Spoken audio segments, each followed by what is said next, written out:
नमस्कार दोस्तों, कल आप सभी ने कैलकुलस का पेपर दिया था। होपफुली सभी का अच्छा हुआ होगा।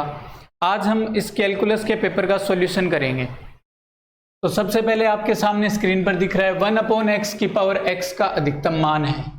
तो हमें इसका मैक्सिमम वैल्यू पूछी है। तो ये प्रश्न आपके वन वेरिएबल का है, साथ में आपको मैक्सिमम वैल्यू पूछी है। तो ये आपके 11th-12th पोर्शन में जो मैक्सिमा मिनिमा है उसका क्वेश्चन है। तो हम इसको सोल्व करते हैं। तो सबसे पहले तो इसको एक फलन मान लेते हैं fx।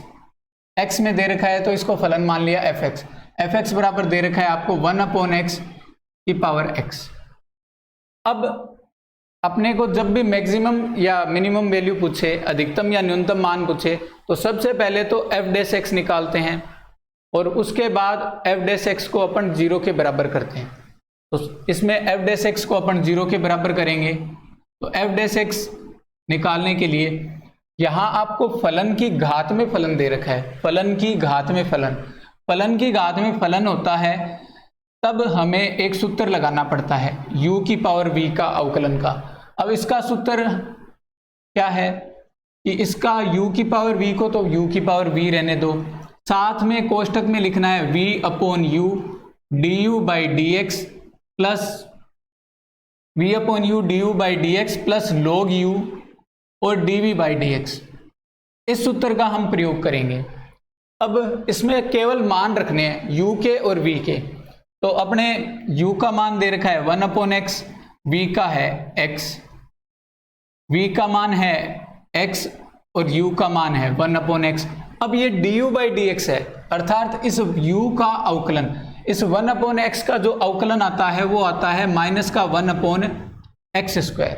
-1/x² इसका अवकलन आता है, तो ये अवकलन आ गया, प्लस log u।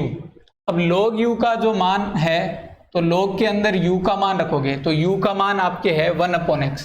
तो ये 1/x, साथ में है dv/dx, यानी कि इस ऊपर वाले x का अवकलन। तो x का अवकलन आ जाएगा 1 और इसको हम 0 के बराबर लिख देंगे। तो अब इसको सोल्व करेंगे तो देखो आपके सोल्व करने पर इसमें मान आएगा f' बराबर 1/x। अब इसको सोल्व करेंगे तो ये x ऊपर जाएगा तो x² बनेगा और x² से x² को काट देंगे। x ऊपर जाएगा तो x² बनेगा और x² को x² से काट देंगे। तो आप उस स्टेप को लिखने की बजाय डायरेक्ट इसमें -1 लिख दो, ठीक है। प्लस अब log 1/x है तो log m/n का हमने फॉर्मूला पढ़ा है कि log m/n जो होता है वो आपके log m - log n होता है। तो ये log m - log n बनेगा और log 1 का जो मान है, log 1 का मान होता है 0, तो ये बनेगा 0 - log x। ये बन गया अंदर बराबर 0। अब ये बाहर वाला किसी भी कंडीशन में 0 के बराबर नहीं हो रहा। अपन x का कोई भी मान रखें, ये बाहर वाला कभी भी 0 नहीं होता। अब ये बाहर वाला कभी भी 0 नहीं हो रहा, तो अब देखो ये बाहर वाला 0 नहीं हो रहा तो ये अंदर वाला को 0 के बराबर करना पड़ेगा। तो इस अंदर वाले को अपन 0 के बराबर करते हैं। तो -1 - log x बराबर 0। अब ये माइनस का log x है, ये राइट हैंड साइड में जाएगा तो बनेगा प्लस का। तो -1 बराबर log x। तो अब x का जो मान आएगा वो अपने क्या आ जाएगा, एंटी लॉग ले लेंगे तो log उधर जाके e बन जाएगा तो e की पावर -1। तो x का जो मान है वो आपके आ गया 1/e। अब ये 1/e मान आया है। अब मैं इसमें आपको एक चीज बताना चाहूंगा, इसमें आपके x का एक ही मान आया है, x का एक ही मान आया है तो आपको डायरेक्ट इस फलन में डायरेक्ट मान रख देना। अधिकतम और न्यूनतम की अपने को जांच का नहीं पूछा, जांच का अगर पूछता तब हम दूसरा अवकलन ज्ञात करते, ठीक है। इसमें आपको केवल क्या पूछा है, अधिकतम मान पूछा है। अधिकतम मान पूछा है तो हम एक स्टेप खा सकते हैं, जो d2y/dx² निकालने वाला, उस स्टेप को नहीं करें और डायरेक्ट मान रख दें। तो वो मान अपने को पता है कि x की a की वैल्यू आई है तो वो अपने आप ही जो अधिकतम पूछा है तो अधिकतम होगी, न्यूनतम पूछा है तो न्यूनतम होगी। तो ये जो x का मान आया है 1/e, ये अपन इस पर्सन में रख देंगे। इस पर्सन में रखेंगे तो देखो पर्सन में आपको दे रखा था 1/x की पावर x, तो इसमें x की जगह 1/e रख दिया तो ये आपके बना, ये 1/e है तो e ऊपर चला जाएगा तो बना e की पावर 1/e। तो आपका राइट आंसर इसमें कौन सा आ गया? आपके राइट आंसर इसमें आ गया सेकंड नंबर आपके राइट आंसर आ गया, e की पावर 1/e। अब इसके बाद नेक्स्ट क्वेश्चन देखते हैं। अब नेक्स्ट क्वेश्चन आपकी स्क्रीन पर दिख रहा है कि यदि x greater than equal to 0, y greater than equal to 0, z greater than equal to 0 तथा x plus Y plus Z less than equal to 1 है से परिबद्ध आयतन V है, तो triple integration dx dy dz का मान होगा। तो इस क्वेश्चन में आपको एक फॉर्म दिख रही है जो आपके ट्रिपल इंटीग्रेशन में आती है डिरिचलेट समाकलन की, वही फॉर्म आपको मिल रही है। उसमें डिरिचलेट समाकलन में क्या होता है कि x greater than equal to 0 होता है, y greater than equal to 0 होता है, z greater than equal to 0 होता है, साथ में आपको x plus Y plus Z वो इन तीनों का जोड़ लेस देन इक्वल टू 1 मिलता है। तब आप क्या करते हो, जब भी आपको इंटीग्रेशन में ट्रिपल इंटीग्रेशन में डिरिचलेट समाकलन में x की पावर l-1 मिले, y की पावर m-1 मिले, z की पावर n-1 मिले और dx dy dz ये मिले, तो आपके इसका मान है वो कैसा आता है, gamma l gamma m gamma n बट्टा gamma l plus m plus n plus 1। ये इसका सूत्र है। ट्रिपल इंटीग्रेशन x की पावर l-1, y की पावर m-1, z की power n-1, dx dy dz बराबर आपके आता है gamma l gamma m gamma n बटा gamma l plus m plus n plus 1। अब इसमें केवल मान रखने हैं। तो आपको यहाँ ट्रिपल इंटीग्रेशन में क्या दे रखा है, ट्रिपल इंटीग्रेशन में आपको दे रखा है ओनली dx dy dz। इसका अर्थ है यहाँ जो गुणा में आ रहे हैं उनकी सब की पावर 1-1 है, यहाँ सब की पावर कितनी है 1-1 है।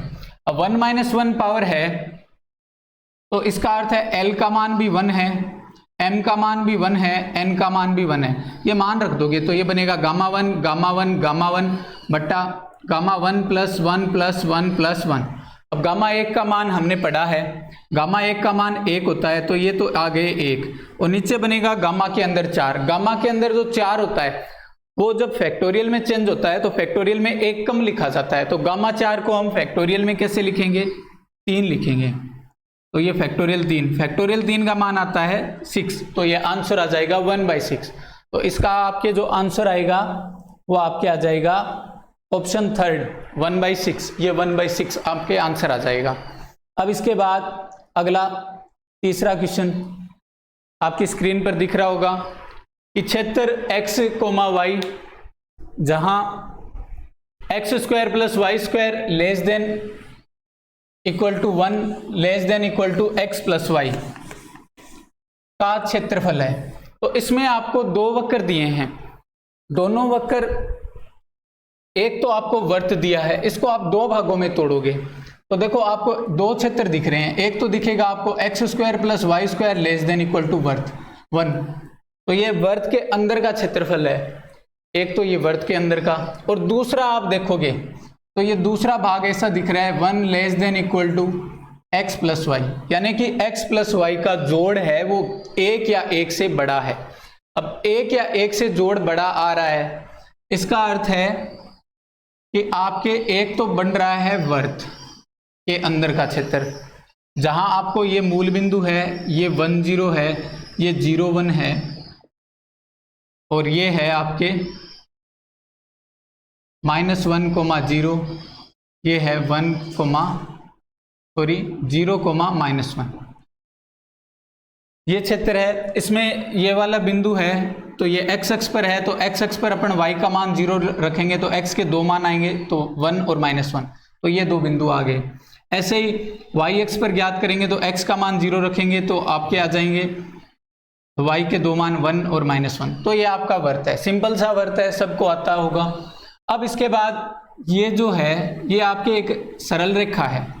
सरल रेखा कैसी है, x प्लस वाई जो 1 के बराबर है और उससे ऊपर का क्षेत्र दे रखा है। x प्लस वाई 1 के बराबर है और हमें उसके बराबर और ऊपर का क्षेत्र लेना है, तो सबसे पहले इस सरल रेखा का क्षेत्र लेंगे।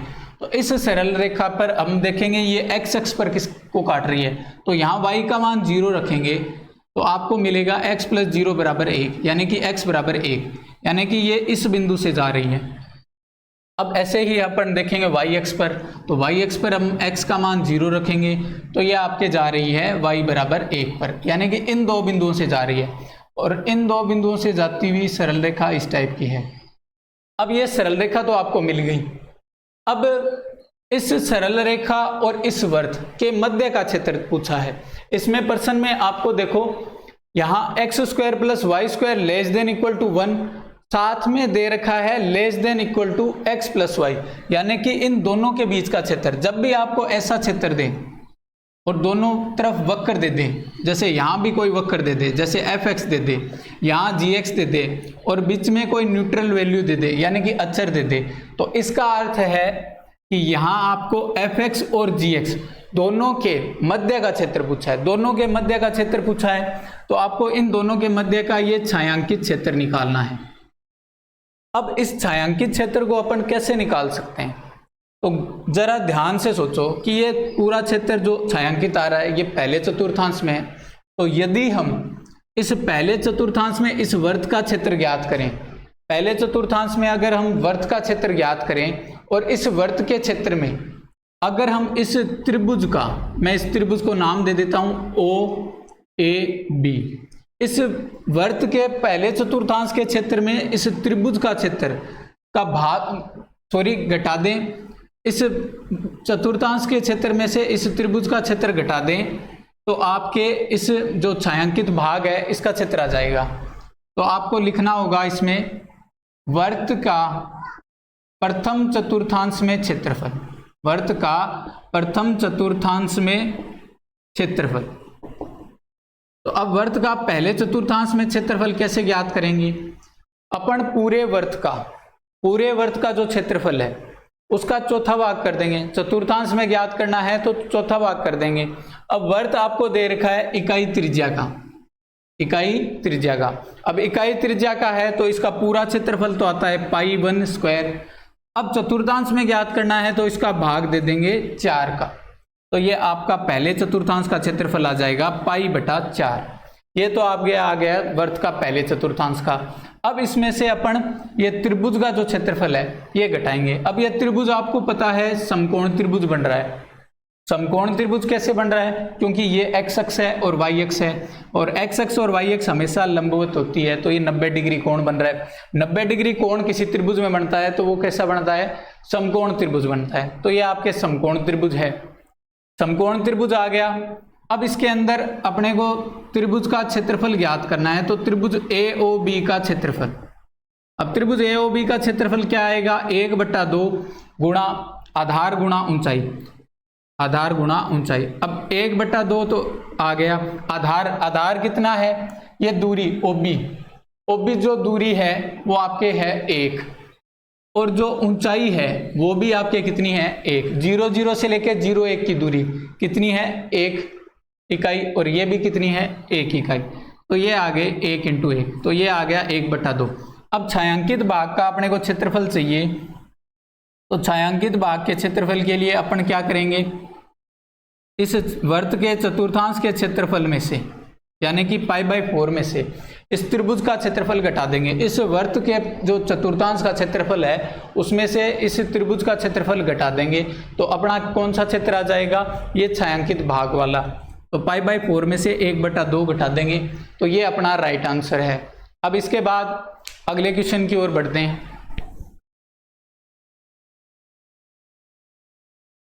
अब अगला जो क्वेश्चन आपको दे रखा है स्क्रीन पर, ट्रिपल इंटीग्रेशन दे रखा है -1 to 1, और साथ में दूसरा इंटीग्रेशन दे रखा है 0 से z, और तीसरा इंटीग्रेशन दे रखा है x - z से x + z, और आपको कोष्टक में दे रखा है जो फलन है वो दे रखा है x + y + z और dz dx dy।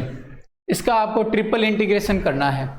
वैसे ये सवाल गोखरू की बुक में है, एक बीएससी के एग्जाम में आया हुआ है उदयपुर में, और ये क्वेश्चन आपके सेकंड ग्रेड के एग्जाम में भी आया हुआ है।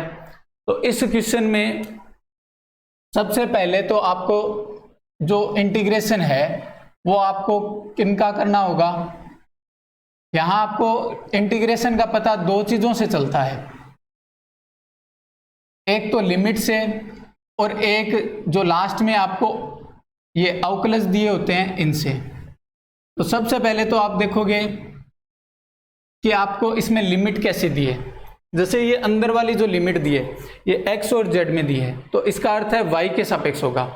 अगर यहाँ अचर दिया होता, अगर मान लो अंदर वाली लिमिट अचर दी होती, तब हम इनमें से जो लास्ट में दे रखा है, ये अवकलज वाले जो दे रखे हैं, इनमें जो लास्ट वाला दिया होता है उसके सापेक्ष पहले करते हैं, लास्ट से शुरू करके ऐसे चलते हैं। ठीक है, पहले तो अपने को ये देखना होता है कि इनमें लिमिट अगर कोई अन्य दो चरों के रूप में दे रखी है, तो जो मूल चर है जो इस लिमिट में नहीं आ रहा उसके सापेक्ष पहले करते हैं। तो पहले तो आपको लिमिट से देखना पड़ता है, और लिमिट अगर कांस्टेंट आ रही है, अगर यहाँ दोनों जगह अचर आ रहा होता, तब अपन यहाँ लास्ट से स्टार्ट करते समाकलन करना, फिर ऐसे आगे बढ़ते। ठीक है, आपको समझ में आ गया होगा कि किस टाइप से आपको पहले समाकलन कौन से में करना होगा। तो अब यहाँ आपको लिमिट दे रखी है x माइनस जेड से x प्लस जेड, और लास्ट में दे रखा है dy, तो आपको y के सापेक्ष करना है। तो y के सापेक्ष आप करोगे तो आपको मिलेगा, यहाँ y के सापेक्ष कर रहे हो तो इन x प्लस जेड है, इसको आप साथ में लिख सकते हो क्योंकि ये कांस्टेंट है, तो मैं x प्लस जेड को साथ में लिख रहा हूँ। अब इसके गुणा में dy आएगा तो ये उसका समाकलन y हो जाएगा, प्लस y का आपके समाकलन हो जाएगा y स्क्वायर बटा 2, और ये रह गया dz dx, और इसकी लग गई ये लिमिट x माइनस जेड से x प्लस जेड। अब ये लिमिट लगा दोगे, मान रख दोगे, तो आपके बनेगा 0 से z, ये बन जाएगा x प्लस जेड गुणा x प्लस जेड, और ये x प्लस जेड का होल स्क्वायर बटा 2। अपर लिमिट लगा दी मैंने, दोनों में y की जगह मान रख दिया, क्योंकि अपन ने y के सापेक्ष समाकलन किया है तो y के मान रखेंगे, ये y के मान रख दिए। अब माइनस लोअर लिमिट, अब लोअर लिमिट लगाएंगे, तो लोअर लिमिट लगाने पर क्या आएगा, x plus Z x minus Z plus x minus Z का स्क्वायर बाई 2, ये आपके मान आ गया, और साथ में dz dx। अब इसको सोल्व कर लेते हैं, तो आपको सोल्व करने पर मिलेगा -1 से 1, 0 से z।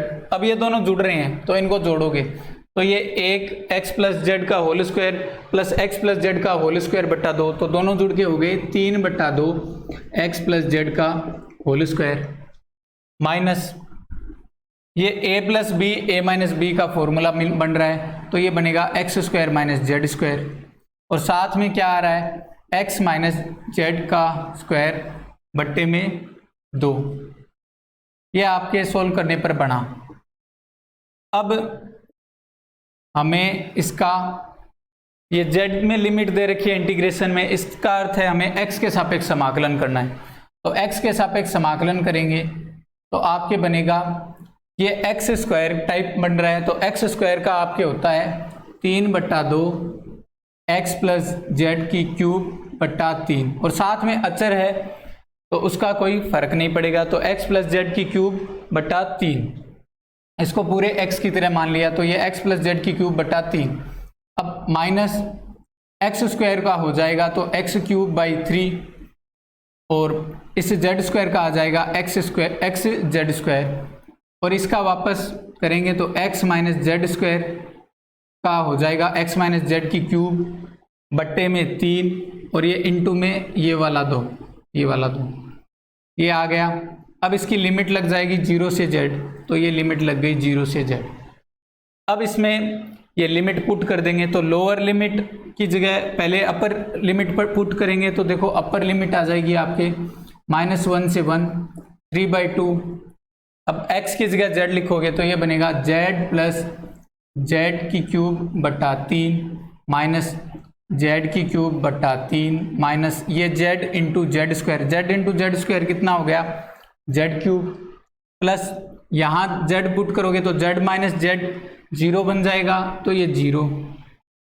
अब इसके बाद लगाएंगे लोअर लिमिट, तो माइनस, और अब लगाएंगे लोअर लिमिट, तो लोअर लिमिट लगाएंगे तो 0 लगाना है, तो यहाँ 0 रखेंगे, इसमें 0 रखोगे तो ये बनेगा 3 बटा 2 x की जगह 0 प्लस जेड की क्यूब बट्टा 3 माइनस, अब यहाँ 0 रखोगे तो ये 0 बनेगा, ये भी 0 बनेगा और ये बन जाएगा 0 माइनस जेड की क्यूब। अब 0 माइनस जेड की क्यूब आपके क्या बनेगा, माइनस, यहाँ 0 माइनस जेड की क्यूब बनेगा तो वो बन जाएगा माइनस जेड की क्यूब बट्टा 6।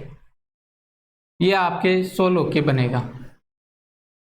अब देखने में लग रहा है कि हमें कितना लंबा प्रश्न करना होगा, तो अब इसके बाद जो मैं आपको चीज़ बताने जा रहा हूँ वो आपको ध्यान से समझनी है। यहाँ आपको जो लास्ट की जो लिमिट दे रखी है वो आपको ये z की दे रखी है, और z की लिमिट कहाँ से कहाँ तक है, माइनस a से 1 से 1 तक। तो जब भी फलन में आपको माइनस a से a लिमिट मिले और साथ में मिले fx dx, तो उसका मान 0 आता है।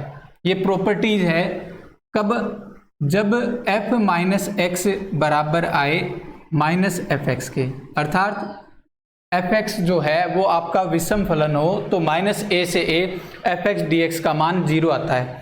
अब यहाँ आप देखोगे तो 2z की क्यूब बनेगा, जो बनेगा 8z क्यूब, 8z क्यूब, तो z की क्यूब वाला आ रहा है, तो वो आप वैसे भी क्या है, विषम फलन है, जिसमें क्योंकि आप जानते हो कि z की क्यूब वाले में अगर आप माइनस पुट करते हो तो वो माइनस z की क्यूब बनता है, तो वो f माइनस एक्स वाला आपके क्या बन जाता है, माइनस एफ एक्स बन जाता है। तो इसका अर्थ है कि आपके ये जो फलन है वो विषम फलन है, ये भी विषम फलन है, ये भी विषम फलन है, ये वाला भी विषम फलन है, ये वाला भी विषम फलन है, ये वाला भी विषम फलन है। तो इस पूरे का मान आपके 0 बन जाएगा। तो इसका आंसर कितना आ जाएगा, 0। तो इस टाइप से आप थोड़ा स्टेप बचा सकते हो। अगर आपको कहीं दिख रहा है कि विषम फलन बन रहा है तो उन टर्म को आप 0 कर सकते हो, 0 करोगे तो आपका टाइम बचेगा। ठीक है, अब इसके बाद अगला क्वेश्चन करते हैं अपन। तो अगला क्वेश्चन आपकी स्क्रीन पर, वक्र y बराबर e की power minus x square plus 1 के अनंत स्पर्शियों की संख्या होगी। तो देखो इसमें आपको अनंत स्पर्शियों की संख्या पूछी है। जब भी आपको इस टाइप का प्रश्न दे एग्जामिनर, तो इनमें आपको अनंत स्पर्शी निकालनी हो, इनमें आपको फलन दे रखा हो e की पावर x वाले, साइन वाले, कोस वाले, टेन वाले, यानी कि ट्रिग्नोमेट्री फंक्शन या फिर एक्सपोनेंशियल फंक्शन, ये फंक्शन आपको दे तो आपको 2 चीज़ें करनी होगी।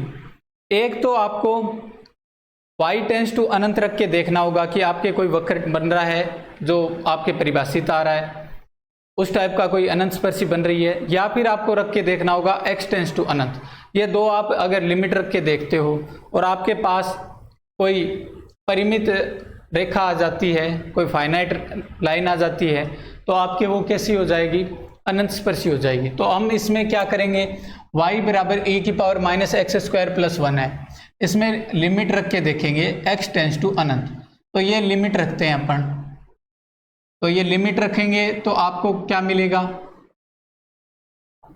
इसका मान तो कोई फर्क नहीं पड़ेगा क्योंकि ये तो y है, x से इसको कोई फर्क नहीं पड़ रहा। इसमें देखो यहाँ अपन अनंत रखेंगे तो e की पावर माइनस अनंत बनेगा, साथ में प्लस 1 बनेगा। e की पावर माइनस अनंत का मान होता है 0, तो ये तो बन गया 0, ये बन गया प्लस 1, तो y बराबर कितना आ गया, 1 आ गया। एक तो ये आ गया। अब एक आप एक बार रख के देखोगे, लिमिट y टेंस टू अनंत। अब इससे आपको कोई सरल रेखा मिल रही है क्या, लिमिट y टेंस टू अनंत वक्र में रख के देखोगे तो आपको मिलेगा, यहाँ अनंत रखोगे तो ये अनंत और ये e की power minus x square plus 1। अब ये चीज कभी सत्य है क्या, यहाँ एक्स स्क्वायर का मान हमेशा पॉजिटिव रहेगा, पॉजिटिव या ग्रेटर देन इक्वल टू 0 रहेगा। तो ये e की पावर माइनस वाला मान है वो आपके अनंत पर ही अनंत बनेगा, अनंत पर भी अनंत नहीं बन पाएगा क्योंकि ये e की पावर माइनस एक्स स्क्वायर में रूप में दे रखा है, तो ये आपके अनंत भी नहीं बनेगा, नहीं बनेगा तो ये आपके कोई सरल रेखा के रूप में नहीं बन पा रहा है y टेंस टू अनंत पर। तो इस टाइप की आपके कोई अनंत स्पर्शी नहीं बनेगी, केवल आपके बनेगी y बराबर 1 वाली। तो ये आपके केवल एक अंशस्पर्शी बनी y बराबर 1 वाली। तो अब ये प्रश्न आपको समझ में आ गया होगा कि आपको जब भी वक्र दे जिसमें tan cos sin tan cot sec cosec trigonometry function हो या फिर एक्सपोनेंशियल फंक्शन हो, तो इसमें आपको दो लिमिट रख के चेक करनी है। एक तो लिमिट x टेंस टू अनंत पर और एक लिमिट y टेंस टू अनंत पर। दोनों में अगर आपको सरल रेखाएं मिल जाती है तो आपके अनंत स्पर्शियों की संख्या 2 हो जाएगी, नहीं तो आपके एक अनंत स्पर्शी, अगर एक से आती है तो एक अनंत स्पर्शी आ जाएगी। ठीक है, अब इसके बाद आप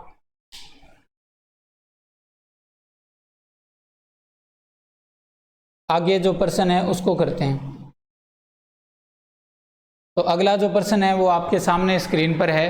द वैल्यू ऑफ 0 से 1 एक्स स्क्वायर बट्टा 1 माइनस एक्स की घात 4 की पावर 1/4 dx और मल्टीप्लाई में दे रखा है 0 से 1 dx और 1 प्लस एक्स की घात 4 plus x plus 1 plus x की घात 4 की पावर 1/2 इसका मान पूछा है। तो देखो यहाँ आपको दो समाकलन करने हैं और वो भी गुणा में।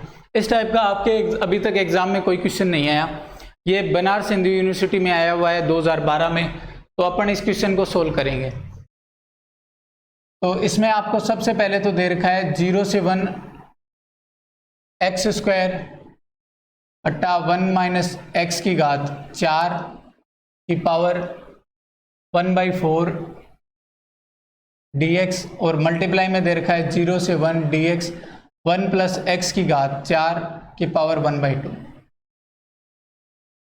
अब इसके अंदर आपको सबसे पहले तो ये देखना है कि आपको इसका समाकलन तो अलग करना है, इसका अलग करना है और फिर दोनों के समाकलन को गुणा करना है।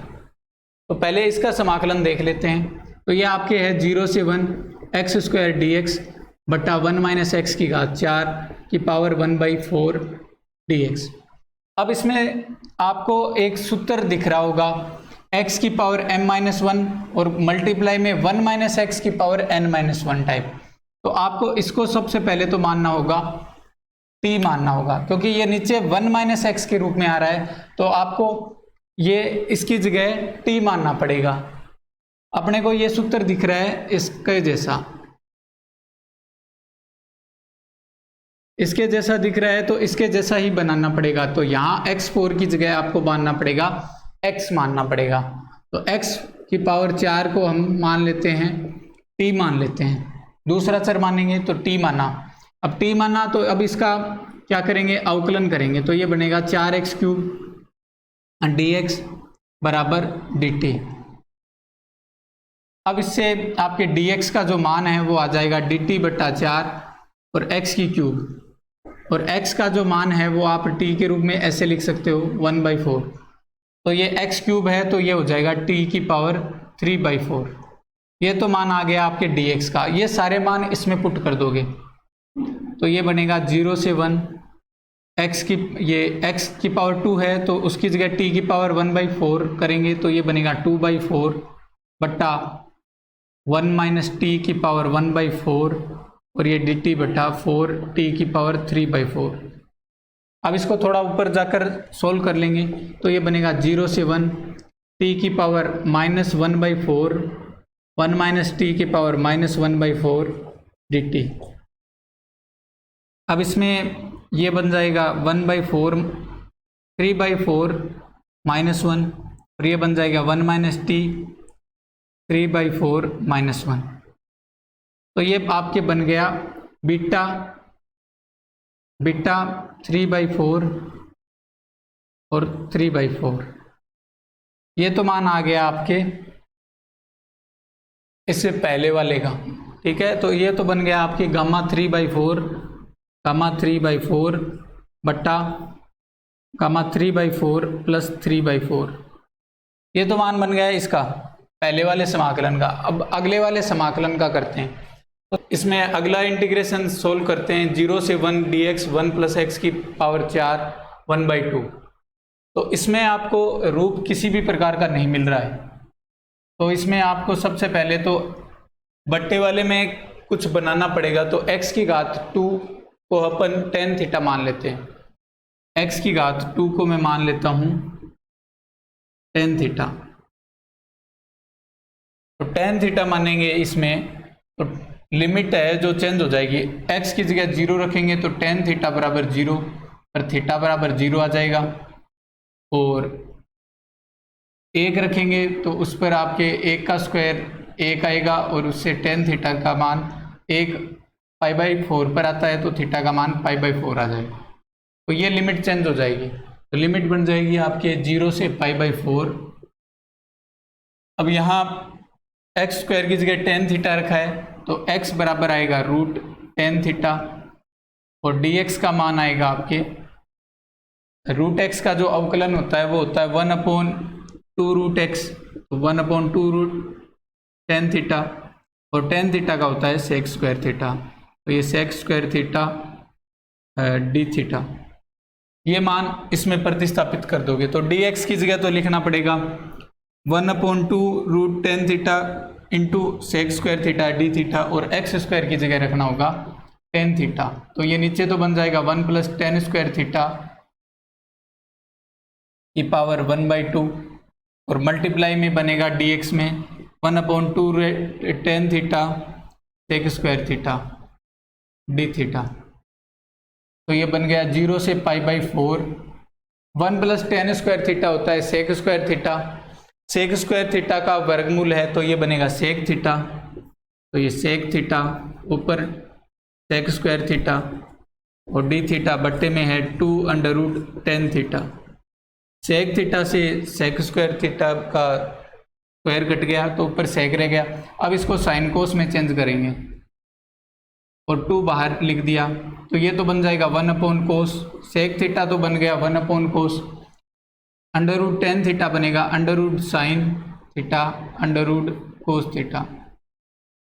अब √cos थीटा से cos थीटा कट गया तो नीचे रह जाएगा √cos थीटा। अब इस √ को sin थीटा और cos थीटा को मैं √ में लिख देता हूँ। अब इस 2 को मैं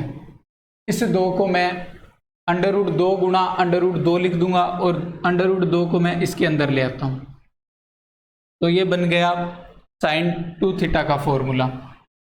तो 1/√2 0 से π/4 ये बन गया √ के अंदर sin 2 थीटा।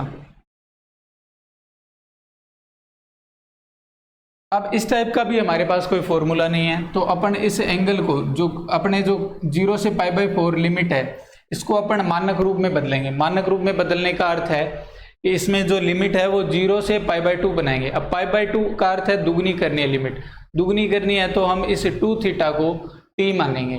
2 थीटा को क्या मानेंगे? t। तो 2 थीटा बराबर t मानेंगे तो लिमिट आपकी चेंज हो जाएगी 0 से π/2।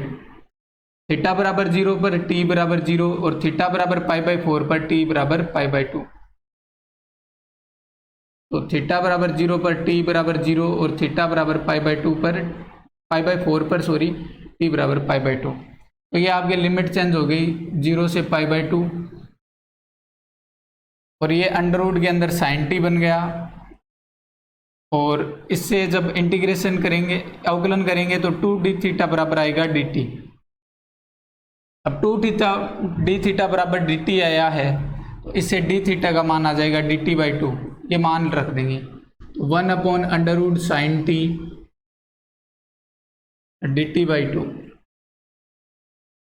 अब वहाँ चला गया तो इसका मान बन जाएगा 1/2 0 से π/2 साइन की पावर में आ जाएगा माइनस का 1/2 dt और साथ में कोस की पावर हो जाएगी 0। कोस की पावर कुछ नहीं है तो कोस की पावर अपन कितनी लिखेंगे 0 dt। अब ये फॉर्मूला है sin mn और cos sin mx cos nx इसका फॉर्मूला है। तो इसका फॉर्मूला अपन ने पढ़ा है, क्या होता है 1/2 इसका सूत्र होता है आपके गामा m + 1/2, तो -1/2 + 1/2 गामा n प्लस 1/2 बट्टा 2 gamma m plus n plus 2/2, ये सूत्र लग गया। तो इससे मान आ जाएगा 1/2 √2, ये बन जाएगा गामा 1/4, ये बन जाएगा गामा 1/2 और नीचे बन जाएगा 3/4। ये सारे मान इससे गुणा करने पड़ेंगे क्योंकि ये दोनों इंटीग्रेशन के गुणा में थे, तो यहाँ अपन गुणा कर देंगे। तो गुणा करेंगे तो बनेगा गामा 3/4 और ये बट्टे में गामा 3/2 और ये इसके मान है 1/2 √2 के बट्टे में 2 हो रहे हैं, तो ये 2 गामा 1/4 गामा 1/2 गामा 3/4। अब ये 3/4 से 3/4 कट गया। इसके अलावा ये गामा 1/4 गामा 3/4 के लिए सूत्र लग जाएगा, कौन सा? गामा n गामा 1 - n बराबर पाई कोसेक n पाई, पाई कोसेक n पाई, जहाँ n की जगह कितना आ जाएगा 1/4, तो ये आपके मान आ जाएगा पाई √2। इसका और इसका गुणा का मान आ जाएगा पाई √2, तो पाई √2 इनका मान आ गया। गामा 1/2 का होता है √पाई, गामा 3/2 का होता है 1/2 √पाई और ये 2 √2 और 2 गुणा में, तो √पाई से √पाई कट गया, √ से √ कट गया और ये 2 से 2 कट गया, तो आपके बचा ओनली पाई/2। तो राइट आंसर है इसका पाई/2। आपके जो क्वेश्चन है उसमें ये ऑप्शन में नहीं था, तो ये क्वेश्चन का जो आंसर है वो आपके आएगा पाई/2। ठीक है, अब इसके बाद अपन अगले क्वेश्चन की ओर बढ़ते हैं।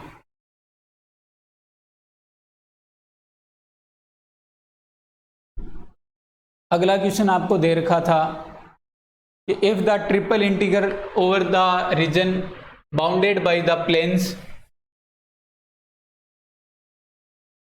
2x + y + z बराबर 4, x बराबर 0, y बराबर 0, z बराबर 0 इज गिवन बाई 0 से 2 इंटीग्रल 0 से λx 0 से μxy और dz dy dx दे रखा है इसमें। Then the function λx minus μxy, आपको λx में से μxy घटाना है। तो इसमें आपको सबसे पहले तो इसमें इंटीग्रेशंस की लिमिट ज्ञात करनी होगी। इंटीग्रेशन की लिमिट ज्ञात करते हैं, तो सबसे पहले इसमें आपको 0 से 2 वाली लिमिट दे रखी है, उसके बाद यहाँ 0 से λx, अब ये λx में लिखा है और इसके बाद 0 से μxy लिखा है और उसके बाद dz dy और dx लिखा है। अब यहाँ देखो मैंने अभी जो चीज़ बताई थी इससे पहले वाले क्वेश्चन में कि यहाँ लिमिट से पहले पता करते हैं कि ये किसकी लिमिट है, तो यहाँ एक्स वाई के रूप में लिखा है, इसलिए ये जेड की लिमिट है, इसकी लिमिट है जेड की। इसमें देखो क्रम इस टाइप से नहीं दिया कि लास्ट से स्टार्ट करना है, ये लिमिट किसकी आ रही है, जेड की आ रही है। अब जेड की लिमिट आ रही है तो अपने को जेड की लिमिट देखनी पड़ेगी। तो आपको प्लेन दे रखा है 2x + y + z बराबर 0, x बराबर 0, y बराबर 0, z बराबर 0। अब यहाँ एक z की जो लोअर लिमिट है वो तो आपको पता है, z बराबर कितना दे रखा है 0, और यहाँ आपको अपर लिमिट पता करनी है। तो अपर लिमिट पता करने के लिए यहाँ z से जो बाद में आने वाले चर है, यहाँ z से बाद में कोई चर नहीं आ रहा, x y है जो इनसे पहले आ रहे हैं, तो z के अगर बाद वाले कोई चर है तो उनको 0 करते हैं, अगर नहीं है तो z के जो पहले वाले चर है उनको दूसरी तरफ भेजकर z का अपर लिमिट का मान ज्ञात करते हैं। तो z से पहले वाले चर है इनको अपन क्या करेंगे, दूसरी तरफ भेजकर z का मान ज्ञात करेंगे। तो z का मान आ जाएगा 4 - 2x - y, तो ये z की अपर लिमिट आ गई। इसका अर्थ है ये μxy आ गया, क्या आ गया, μxy। तो म्यू एक्स वाई कितना आ गया 4 माइनस 2x माइनस वाई। अब ये अगली जो लिमिट है इंटीग्रेशन की ये है 0 से लेमडा एक्स।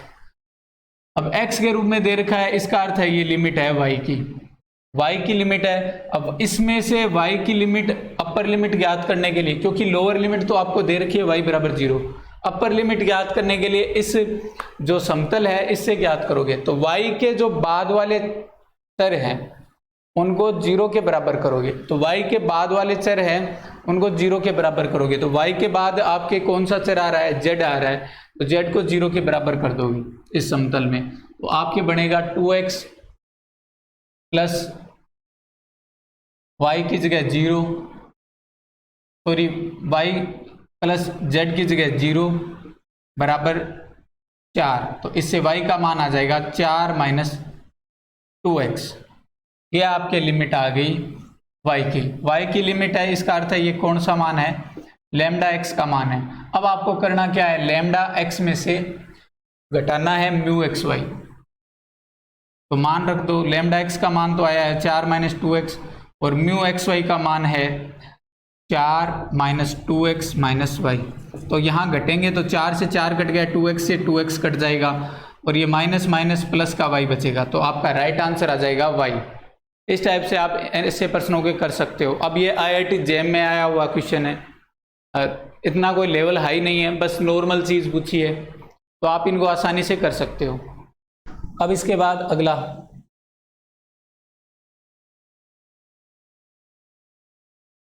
अब ये अगला जो प्रश्न है इसमें आपको थीटा दे रखा है और फिर एक बड़ी समीकरण दे रखी है, इसका आपको मान ज्ञात करना है कि आपको n का मान ज्ञात करना है। तो देखो इस टाइप के प्रश्नों में, और एक इससे पहले अपन ने किया था ना डबल इंटीग्रेशन वाला 6ठा प्रश्न, इस टाइप के प्रश्नों के अगर आपको आंसर याद हैं तभी आपसे एग्जाम में हो पाएंगे। क्योंकि एग्जाम में क्या होता है कि अगर लेंथी क्वेश्चन आता है तो लेंथी क्वेश्चन के या तो अगर आंसर याद हैं तब आप कर पाओगे या फिर आप उनको लास्ट में कर पाओगे। तो जब मेरा यही सजेशन है कि अगर आपको लेंथी क्वेश्चन के आंसर याद नहीं है तो आप उनको लास्ट में करना, ठीक है, ताकि आपका शुरू में टाइम वेस्ट ना हो।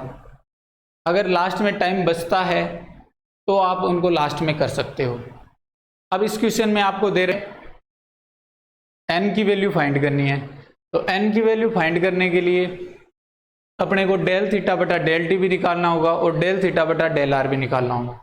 इस क्वेश्चन में आपके थोड़ी मिसप्रिंट आ गई है, आपके ये क्वेश्चन इस टाइप का है 1 upon R square del upon del R square del theta बटा डेल आर बराबर डेल थीटा बटा डेल टी। तो अब आपको डेल थीटा बटा डेल टी भी निकालना है, डेल थीटा बटा डेल आर भी निकालना है। तो सबसे पहले अपन डेल थीटा बटा डेल टी निकालते हैं, तो इसका टी के सापेक्ष करेंगे, तो टी के सापेक्ष करेंगे तो एक बार तो आ जाएगा एन टी एन माइनस 1 ई की power minus are square upon 4t, T की पावर एन का कर दिया। अब ई की पावर वाले का करेंगे, तो ई की पावर वाले का करेंगे तो माइनस ई की power minus are square upon 4t और आर स्क्वायर अचर 4 अचर 1/t का हो जाएगा माइनस का 1/t स्क्वायर। ये आपके मान आ गया। तो इसको अपन थोड़ा सा सोल्व करके लिख देंगे, तो ई की power minus are square upon 4t को कॉमन ले लिया, ये बनेगा एन टी की पावर एन माइनस 1। अब यहाँ बट्टे में टी की घात 2 आ रही है जो ऊपर जाके घट जाएगी और ये माइनस माइनस प्लस हो जाएगा, तो टी की power N minus 2 R square बट्टा 4। ये तो आ गया डेल थीटा बटा डेल टी। अब डेल थीटा बटा डेल आर ज्ञात करोगे, तो डेल थीटा बटा डेल आर के लिए क्या करोगे, टी की पावर एन अचर वैसे का वैसा, टी की power minus are square upon 4t का किया तो ई की power minus are square upon 4t minus का, अब ऊपर वाले आर स्क्वायर का किया तो 2r और बट्टे में 4t अचर वैसे का वैसा। अब ये तो हो गया। अब इसको वापस आर स्क्वायर से गुणा करना पड़ेगा, यहाँ आर स्क्वायर से गुणा हो रहा है ना, तो इसको आर स्क्वायर से गुणा करेंगे, तो आर स्क्वायर डेल थीटा बटा डेल आर बराबर माइनस टी की पावर एन ई की power minus are square upon 4t, ये हो गया r अपॉन 2t और आर स्क्वायर से गुणा हो गया तो r क्यूब अपॉन 2t। अब इसको मैं थोड़ा सा सोल्व करके ऐसे लिख सकता हूँ, माइनस 1/2 टी की पावर n माइनस 1 ई की power minus are square upon 4t r cube. अब इसका वापस किसके सापेक्ष करना है, इसका करना है आर के सापेक्ष। तो del upon del r, r square del theta upon del r. तो आर इसमें 1/2 टी की पावर n-1 तो अचर है, ऐसा कैसा बाहर पड़ा है। अब इसका u इंटू वी से होगा, तो e की पावर माइनस आर स्क्वायर 40 वैसे का वैसा, आर क्यूब का किया तो 3r स्क्वायर। अब करेंगे e की पावर आर स्क्वायर अपॉन 40 का, तो माइनस का e की power minus are square upon 40 और ऊपर आर स्क्वायर का किया तो 2r बट्टे में 40 और गुणा में आर क्यूब। अब इसमें आर स्क्वायर का भाग देना है, तो आर स्क्वायर का भाग दे देंगे, r square del theta upon del r. R square का अंदर भाग देंगे तो देखो इसमें से e की power minus are square upon 40 बाहर निकाल लिया, तो ये बनेगा 3 माइनस ये 2 से 2 कट गया, r4 है, r4 में आर स्क्वायर का भाग लग रहा है, तो ये आर स्क्वायर अपॉन 2t ये बचेगा। अब इसमें अपन थोड़ी गुणांकों की तुलना कर लेते हैं। तो देखो t की पावर n-1 का जो गुणांक है वो अंदर आ रहा है 3 और बाहर आ रहा है माइनस का 1/2 यानी कि माइनस का 3/2। t की पावर n-1 e की power minus are square upon 40, इन दोनों का गुणांक कितना आ रहा है 3 गुणा माइनस 1/2, 3 गुणा माइनस 1/2 इसमें, और ऊपर डेल थीटा बटा डेल टी में t की पावर n-1 e की power minus are square upon 40, इन दोनों का जो गुणा है उसका गुणांक आएगा n, तो इसलिए n का मान कितना आ जाएगा माइनस का 3/2। तो इस टाइप से आप थोड़ा सरल कर सकते हो, तो n का मान कितना आ जाएगा माइनस का 3/2। वैसे ये स्टैंडर्ड रिजल्ट है, इसको आप बाद में निकालने के बाद याद भी कर सकते हो। अब इसके बाद आगे बढ़ते हैं।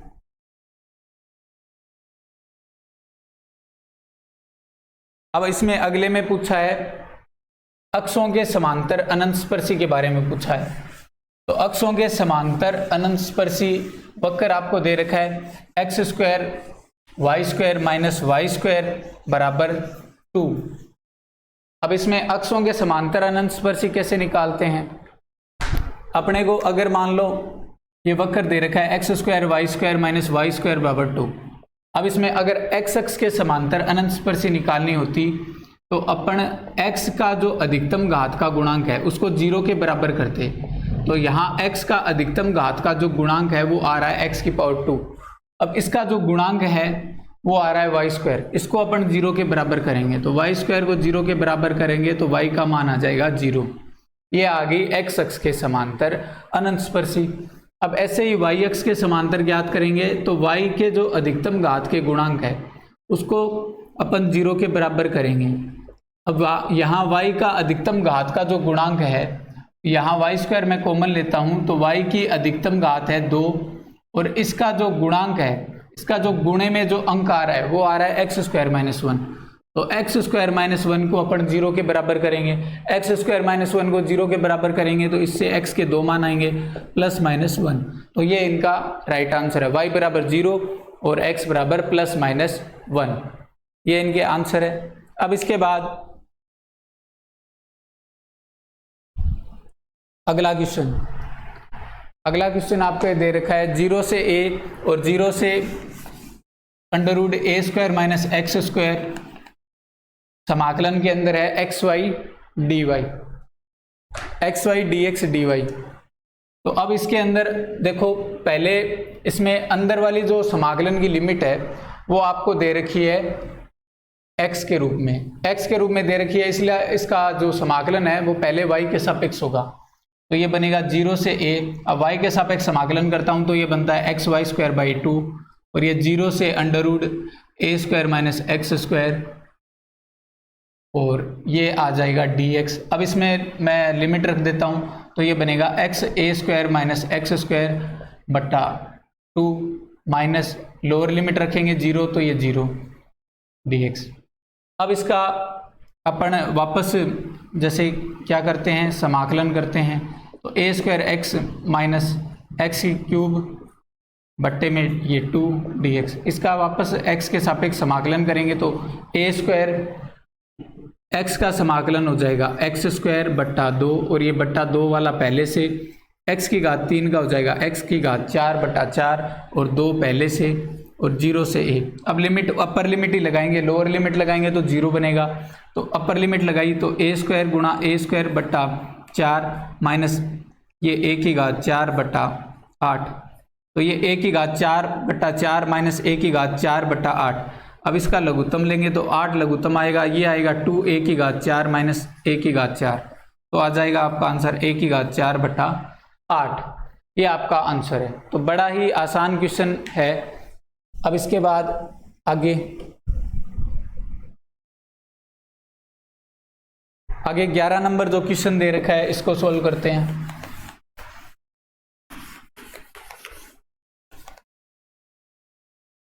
इसमें जो बाहर वाली है वो शायद z की लिमिट है, ठीक है, और जो अंदर वाली है वो x की लिमिट है। तो बाहर वाली को मैं z की लिमिट कर देता हूं, क्योंकि जो बीच में आपको दे रखी है वो y की लिमिट z के रूप में दे रखी है। तो x बराबर 0 से y तक। अब x बराबर 0 से y तक दे रखी है,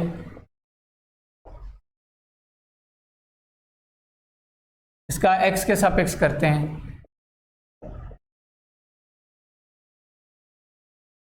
तो ये आ जाएगा x²/2 y² z³ और ये 0 से y। अब ये लिमिट रखेंगे तो आपके बनेगा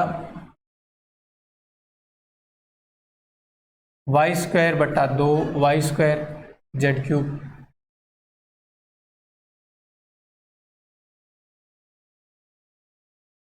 अब वापस y के सापेक्ष समाकलन करेंगे तो आपके बनेगा y की घात 4/2 है, तो y की घात 4 का समाकलन होगा y की घात 5/5 और गुणा में आ गया 2 और साथ में आ गया z³ और बाहर dz पड़ा है और ये 0 से z। अब वापस इसमें लिमिट रख दोगे तो ये बनेगा z की घात 5/2 को 5 से गुणा किया 10, z की घात 3, लोअर लिमिट रखोगे तो 0 बनेगा। तो ये z की घात 8/10 आ गया। अब z की घात 8 है, इसका जब वापस करोगे तो z की घात 9/9 बनेगा और ये आ गया 0 से 1। अब लिमिट में मान रख दो तो ये आ जाएगा 1/9 और -0। तो 1/9 को 1/10 से गुणा किया तो 1/90। तो ये आपका आंसर है। तो इसमें जो अंदर वाली जो लिमिट है वो x की है, बाहर वाली y की, और सबसे बाहर वाली है z की लिमिट है। अब इसके बाद अगला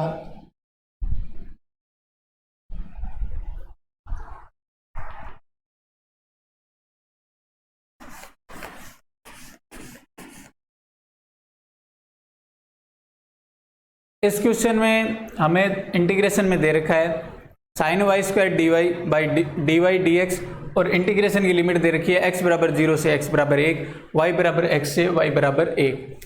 अब इसमें यहाँ अंदर वाले की जो लिमिट दे रखी है वो y की दे रखी है, y की लिमिट दे रखी है, इसका अर्थ है y के सापेक्ष पहले समाकलन करना होगा।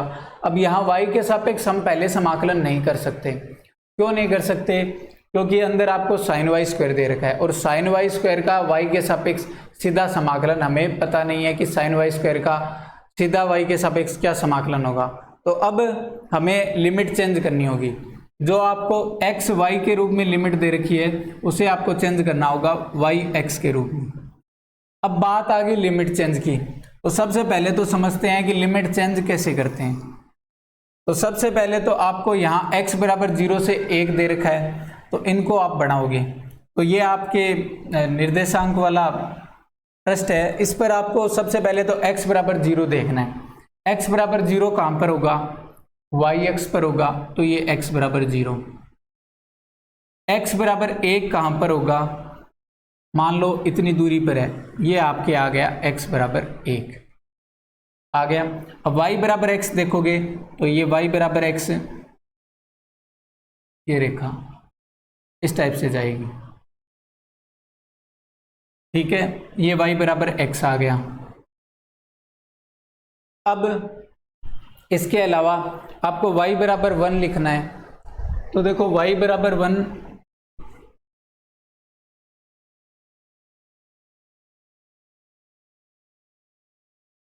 y बराबर 1 लिखना है आपको, तो ये y बराबर 1 आपके x अक्ष के समांतर होगा और ये इस बिंदु से जाएगा x अक्ष के समांतर एक दूरी पर, तो ये आपके आ गया y बराबर 1। अब इन चारों से, चारों रेखाएं जो अपन ने बनाई है, दो ये, एक ये और एक ये, चारों रेखाओं से जो घिरा हुआ क्षेत्र है, इसका इस क्षेत्रफल के अंदर अपने को समाकलन करना है। और अभी x और y के रूप में लिमिट दे रखी है, इसका अर्थ है कि आपको स्ट्रिप जो है वो आपको y अक्ष के समांतर दे रखी है। पहले y के सापेक्ष हो रहा है, इसका अर्थ है y के समांतर स्ट्रिप है। अब हमें स्ट्रिप चेंज करनी पड़ेगी। अब देखो इसके अंदर अपने को पता कैसे चलेगा कि ये लिमिट कैसे चेंज होगी। तो सबसे पहले तो इसमें एक चीज समझो कि अगर इसमें y के सापेक्ष पहले समाकलन हो रहा है, जैसे इसमें हो रहा है, तो इसमें तो हम नीचे से ऊपर की ओर वक्र देखते हैं, नीचे वाला वक्र, ऊपर वाला वक्र, और x का बाद में हो रहा है, इसका अर्थ है हम x वाले में बाएं वाला मान और फिर दाएं वाला मान ऐसे देखते हैं।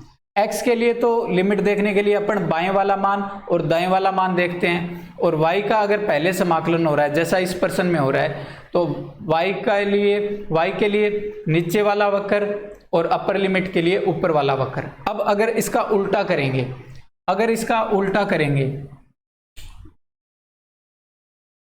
इसका अगर उल्टा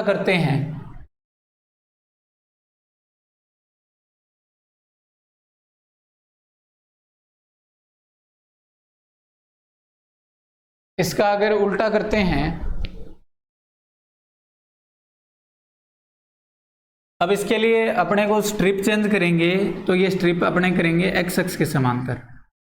अब हमें x के लिए तो अपने को बाएं से दाएं वक्र देखना पड़ेगा, उल्टा करना पड़ेगा। x के लिए तो बाएं से दाएं वक्र, और y की लिमिट के लिए नीचे का y का मान और उसके ऊपर y का मान नीचे से ऊपर की ओर, और x के लिए x के बाएं वाले वक्र से दाएं वाले वक्र की ओर। तो यहाँ y के लिए देखेंगे नीचे का मान, तो ये y का मान नीचे कांत पर आ रहा है 0 पर, तो ये y का मान आएगा 0 से, और y का ऊपर ही ऊपर मान, इसमें ऊपर ही ऊपर कहाँ तक जा रहा है 1 तक, तो ये y का मान 0 से 1 तक। अब बात करते हैं x की, तो x के लिए बाएं वाले वक्र से दाएं वाले वक्र की ओर, तो बायां वाला वक्र x का ये आ रहा, ये लाइन, ये वक्र है इसके अंदर, तो ये है x बराबर 0, तो x बराबर 0 से। अब दायां वाला वक्र, अब ये स्ट्रिप है कहाँ तक फैली हुई है, इस लाइन तक फैली हुई है, इस वक्र तक फैली हुई है। अब इस वक्र तक फैली हुई है तो इसको लिखेंगे x बराबर y। तो ये आपके लिमिट चेंज हो गई, ये तो आ गई y की, ये आ गई x की, चेंज हो गई। अब ये लिमिट चेंज हो गई, तो अब इंटीग्रेशन भी कर देंगे अपन। अब इंटीग्रेशन करेंगे तो पहले x के सापेक्ष करेंगे, तो देखो x इसके अंदर है नहीं, तो सीधा dx का क्या हो जाएगा, x हो जाएगा, तो ये बनेगा x साइन वाई स्क्वायर, और ये 0 से y, और ये dy। अब ऊपर लिमिट रख देंगे, तो ये 0 से 1 y sine y square, lower limit रखेंगे तो 0 बनेगा, तो उसको अपन नहीं लिख रहे। अब इसका अपने को समाकलन करना है, वो भी y के सापेक्ष, तो अपन वाई स्क्वायर को t मानेंगे, तो आपके 2y dy का मान आ जाएगा dt, और y dy का आ जाएगा dt/2। अब ये मान रख देंगे, तो ये 0 से 1, और ये आ जाएगा साइन t और dt/2। अब इसका करेंगे तो माइनस का कोस t, और ये 1 से 0। अब लिमिट लगा देंगे तो ये बनेगा माइनस का कोस 1 प्लस माइनस लोअर लिमिट होगी तो माइनस, और ये पर्सन वाला माइनस, तो माइनस प्लस हो जाएगा, प्लस कोस 0 का मान होता है 1, तो ये आ जाएगा 1/2 1 माइनस कोस 1। ये आपका आंसर है। इस टाइप से आप इन प्रश्नों को कर सकते हो। अब इसके बाद अगला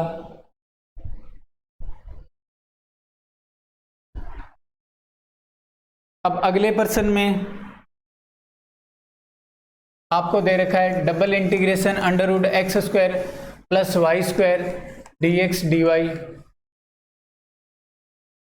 और डी आपको क्षेत्र दे रखा है x square plus Y square greater than equal to x, और साथ में आपको दे रखा है less than equal to 2x। अब इस प्रश्न को अपन सोल्व करेंगे। तो अब आपके स्क्रीन पर एक क्वेश्चन दिख रहा है, the value of the integral double integration under root x square plus Y square d x d y, जहाँ डी क्षेत्र दे रखा है x y belongs to r square, x less than equal to x square plus Y square less than equal to 2x। तो ये जो आपको क्षेत्र दे रखा है x less than equal to x square plus Y square less than equal to 2x, तो ये दो वृत्तों से घिरा हुआ क्षेत्र है। एक वृत्त तो है x square plus Y square बराबर x, और एक वृत्त है x square plus Y square बराबर 2x। तो अपने को दोनों वृत्तों से घिरा हुआ क्षेत्र बनाना है। तो ये वाला वृत्त है, इसको अपन एक रूप में चेंज करते हैं, तो x square plus Y square बराबर x है, इसको अपन चेंज करते हैं। तो देखो इसको मैं यहाँ लाता हूँ, तो ये बनेगा minus x plus Y square बराबर 0। अब इसको होल स्क्वायर बनाते हैं, तो बनेगा x माइनस 1/2 का whole square plus Y square बराबर 1/2 का होल स्क्वायर, यानी इकाई त्रिज्या 1/2 त्रिज्या का वृत्त है, और 1/2 त्रिज्या का वृत्त है, और जिसका केंद्र है 1/2, 0, और ये 1/2, 0 है, और ये जो वृत्त है इसकी त्रिज्या और इसका जो x का निर्देशांक है केंद्र का, वो दोनों बराबर है। इसका अर्थ है ये इसको स्पर्श करता हुआ जा रहा है, तो ये इस टाइप का वृत्त है।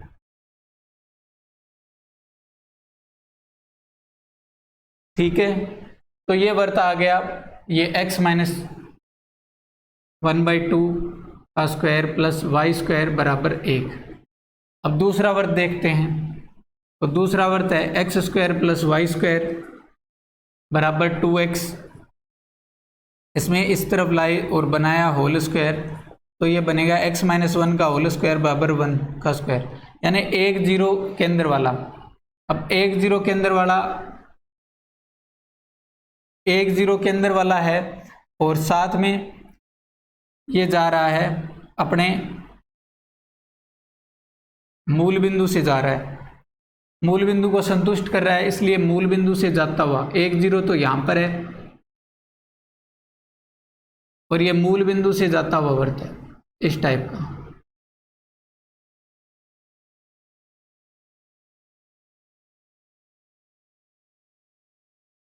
इस टाइप का वृत्त है, और अपने को इन दोनों के बीच का क्षेत्र पूछा है, तो ये इन दोनों के बीच का क्षेत्र ये वाला निकालना है। अब अपन इसमें एक चीज देखेंगे कि ये तो इसको अपन ध्रुवीय निर्देशांक में चेंज करेंगे, तो ये तो है थीटा बराबर 0, प्रारंभिक रेखा थीटा बराबर 0 डिग्री होती है, तो ये तो हो गया थीटा बराबर 0।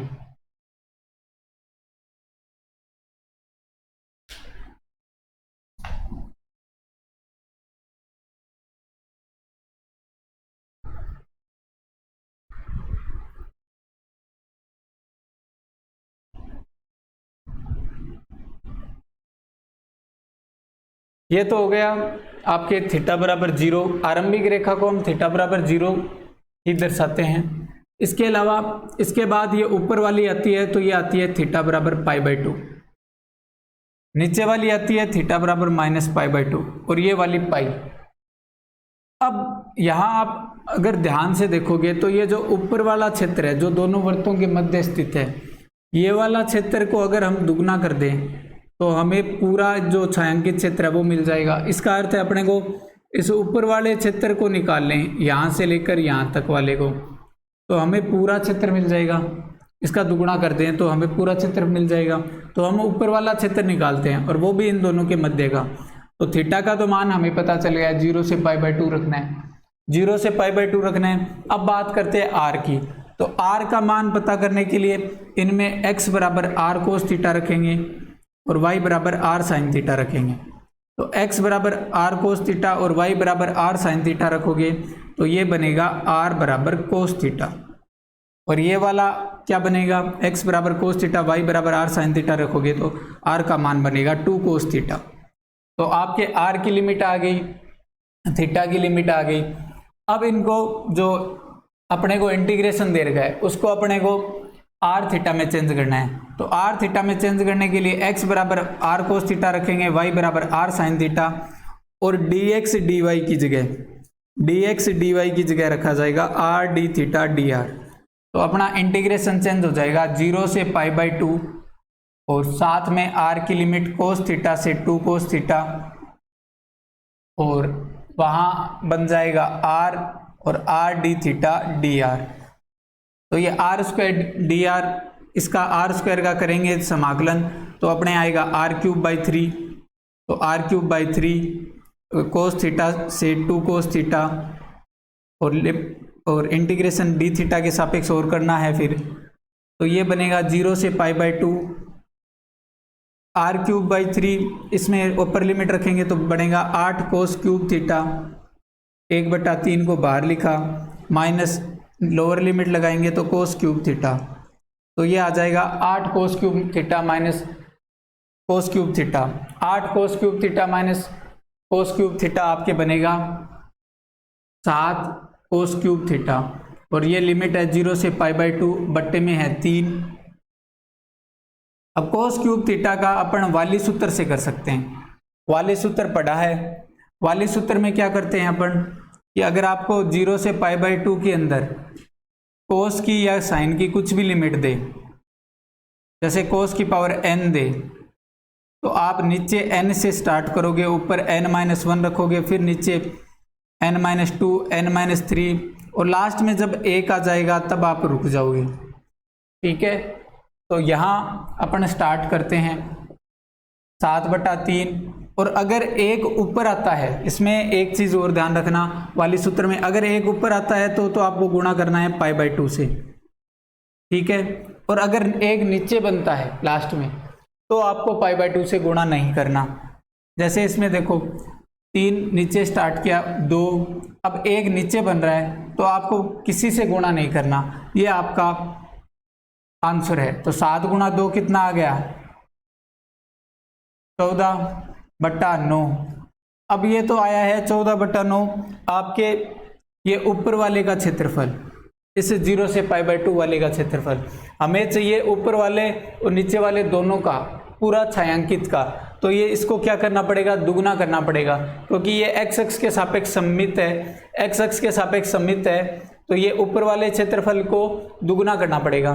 तो इसका दुगना कर देंगे तो 2 × 14/9 कितना हो जाएगा, 28/9। तो ये आपका आंसर है।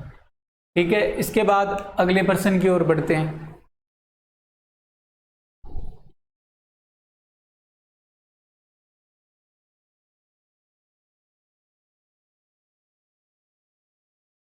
अगले प्रश्न में आपको इंटीग्रेशन की लिमिट दे रखी है 0 से 4,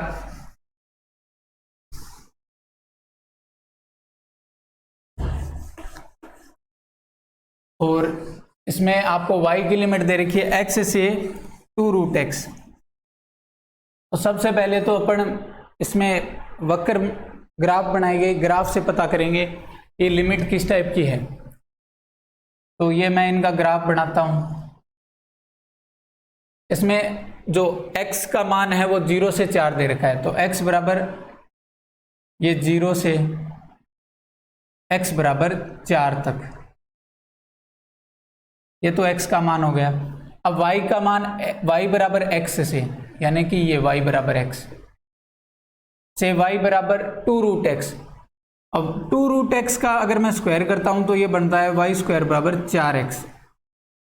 इसका अर्थ है ये एक परवलय की तरह दे रखा है।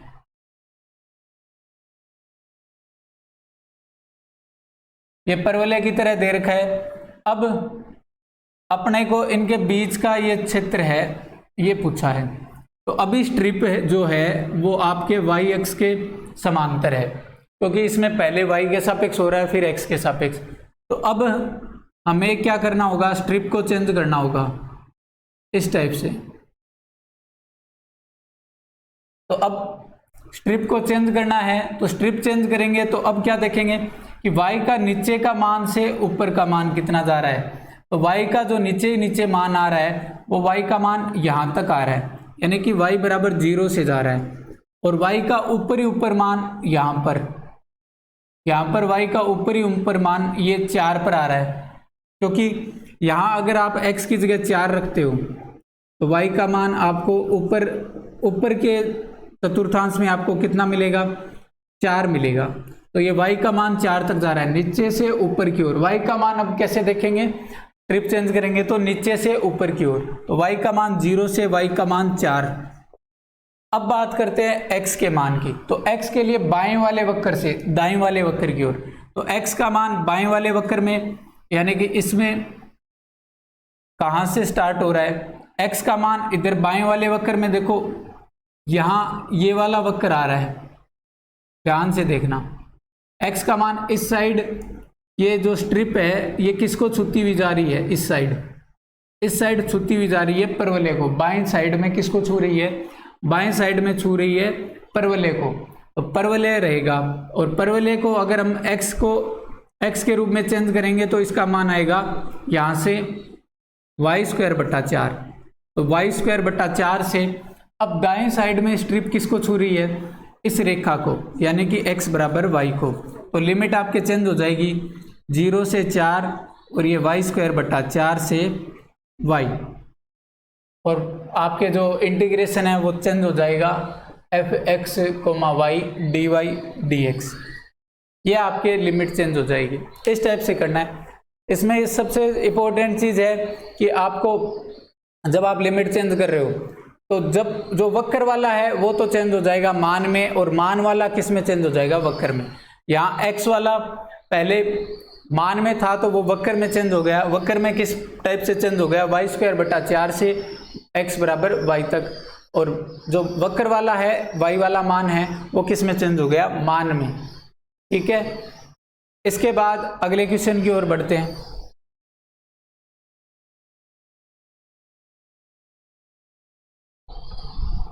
अब इसमें भी आपको changing the order of integration की बात कर रहा है।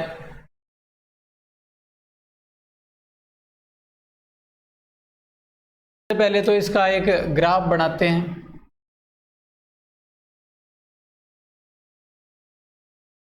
अब इसमें जो x की लिमिट है वो 0 से 2a तक दे रखी है, तो x बराबर 0 तो ये रहा yx वाला, और x बराबर 2a ये बना लिया हमने। अब इनमें y की जो लिमिट है वो दे रखी है √2ax माइनस x² से y बराबर √2ax। इसका स्क्वायर करेंगे तो ये तो बनेगा एक परवलय, इसका स्क्वायर करेंगे तो बनेगा y² बराबर 2ax माइनस x²। दूसरी तरफ ले जाएंगे तो x² plus y² minus 2ax बराबर 0, जो कि a0 केंद्र वाला और a त्रिज्या वाला वर्त बनेगा। तो ये a0 है और इससे जाने वाला वर्त बन रहा है। ठीक है, हम ऊपर का ही क्षेत्र ले रहे हैं क्योंकि इसमें पॉजिटिव एरिया की बात की है, दोनों ही मान पॉजिटिव ले रखे हैं, तो अपन पॉजिटिव एरिया क्या देखेंगे। तो ये a0 के अंदर वाला वर्त है और इस पर अब ऊपर परवलय बनाना है। अब परवलय जो है वो इस वर्त से ऊपर रहेगा। कैसे रहेगा, इसमें एक बार अपन मान रख के देखते हैं। तो x बराबर a पर यहाँ a0 है, a पर y का मान 0 है। अब यहाँ x बराबर a रख के देखते हैं, तो x बराबर a पर y का मान आपके आएगा √2a, और यही बात करते हैं वर्त की, तो x बराबर a पर y का मान आएगा a √2a से छोटा है, इसलिए इसका अर्थ है कि परवलय इससे ऊपर चलेगा, और परवलय इस बिंदु पर जहां पर मिलेगा x बराबर 2a को, तो x बराबर 2a पर y का मान भी कितना आएगा, 2a आएगा। तो ये बिंदु आएगा 2a। अब इनके बीच का क्षेत्र, ये वाला क्षेत्र पूछा है, ये वाला कंप्लीट क्षेत्र। अब ये वाला कंप्लीट 3 भागों में बंट रहा है। कैसे बन रहा है इसको देखो। एक तो यहाँ पर बिंदु है ए कोमा ए, तो देखो एक क्षेत्र तो है इस परवलय और वर्त के बीच का क्षेत्र, ये वाला, जिसे हम नाम दे देते हैं ओ ए बी। एक तो ये क्षेत्र है, एक क्षेत्र है ये वाला बी सी और ये डी, परवलय और x बराबर 2a के बीच वाला। एक क्षेत्र है ए सी ई, परवलय और ये x बराबर, सॉरी, ये वाली लाइन कहलाएगी y बराबर a, y बराबर a और परवलय के बीच का क्षेत्र। तो ये 3 क्षेत्रों में बंट रहा है। इन तीनों का क्षेत्रफलों का अपने को निकालना पड़ेगा, कि इन तीनों की लिमिट देखनी पड़ेगी। तो देखो हम सबसे पहले लिमिट देखेंगे इस क्षेत्र की, OAB की। तो OAB की अपन लिमिट देखते हैं।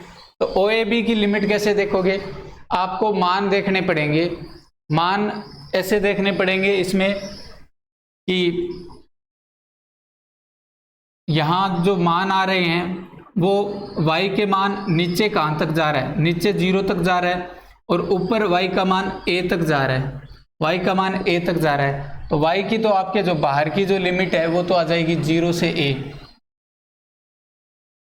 अब x वाले के लिए बाएं से दाएं वक्र को देखने पड़ेगा। तो जो बाएं वक्र है वो तो है परवलय, बायां वक्र कौन सा है, परवलय।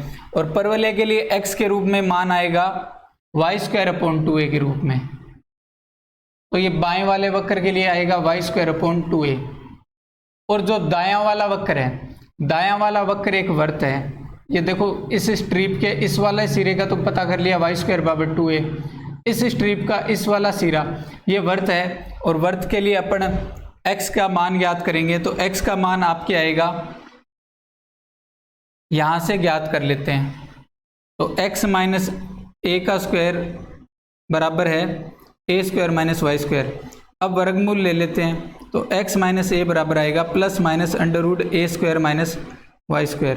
तो x बराबर आ जाएगा a +√a² - y²। पहले तो ये वर्त में मान घट रहा है, मान घट रहा है, यहाँ से वापस इसमें y का मान घट रहा है। तो अब देखो इसमें जो मान है वो x का मान यहाँ तो चलेगा y a -√a² - y² के रूप में। तो यहाँ तो x का मान आएगा a -√a² - y² के रूप में। तो ये आपकी लिमिट आ जाएगी x बराबर a -√a² - y² के रूप में। अब ये वाली तो लिमिट अपने पता कर ली, ये अंदर आ जाएगा v dx dy। ये तो क्षेत्र OAB की आ गई, क्षेत्र OAB की। अब बात करते हैं BCD वाले क्षेत्र की। तो BCD वाले क्षेत्र में यहाँ अगर हम स्ट्रिप करते हैं x अक्ष के समांतर, तो देखो इसमें y का मान वापस 0 से a तक जा रहा है। तो ये 0 से a, और x का मान इस वर्त को छूता हुआ x बराबर 2a तक जा रहा है। और वर्त में यहाँ मान आएगा x बराबर a +√a² - y²। तो ये आएगा a +√a² - y² से लेकर यहाँ ऊपर x बराबर बाएं वक्र से दाएं वक्र की ओर। तो बायां वक्र तो है x बराबर a +√a² - y²। इससे दायां वक्र, तो दायां वक्र आपके है x बराबर 2a। तो ये x बराबर 2a और ये v dx dy। अब बात करते हैं इस ऊपर वाले की। तो ऊपर वाले में आपके जो स्ट्रिप है वो y के लिए चल रही है। नीचे मान y का a आ रहा है, ऊपर आ रहा है 2a। तो a से 2a, और x का मान नीचे तो आ रहा है, आपके x का मान बाएं से दाएं देखते हैं। तो देखो ये बाएं वक्र की ओर आ रहा है, ये परवलय, तो यानी कि y² / 2a। और दाईं तरफ आपके आ रहा है x बराबर 2a रेखा। तो ये x बराबर 2a। तो ये आपके मान आ जाएगा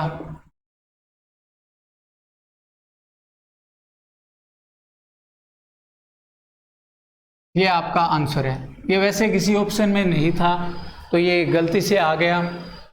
अब की बार जो नेक्स्ट पेपर लेंगे उसमें हम ध्यान रखेंगे कि आपको कोई जैसे ऑप्शन का हम चेक करके डालेंगे। तो ये इसका आंसर है। अब इसके बाद आगे बढ़ते हैं। अब आगे जो क्वेश्चन है वो आपके लांगराज मध्यमान प्रमेय का क्वेश्चन है। अब ये क्वेश्चन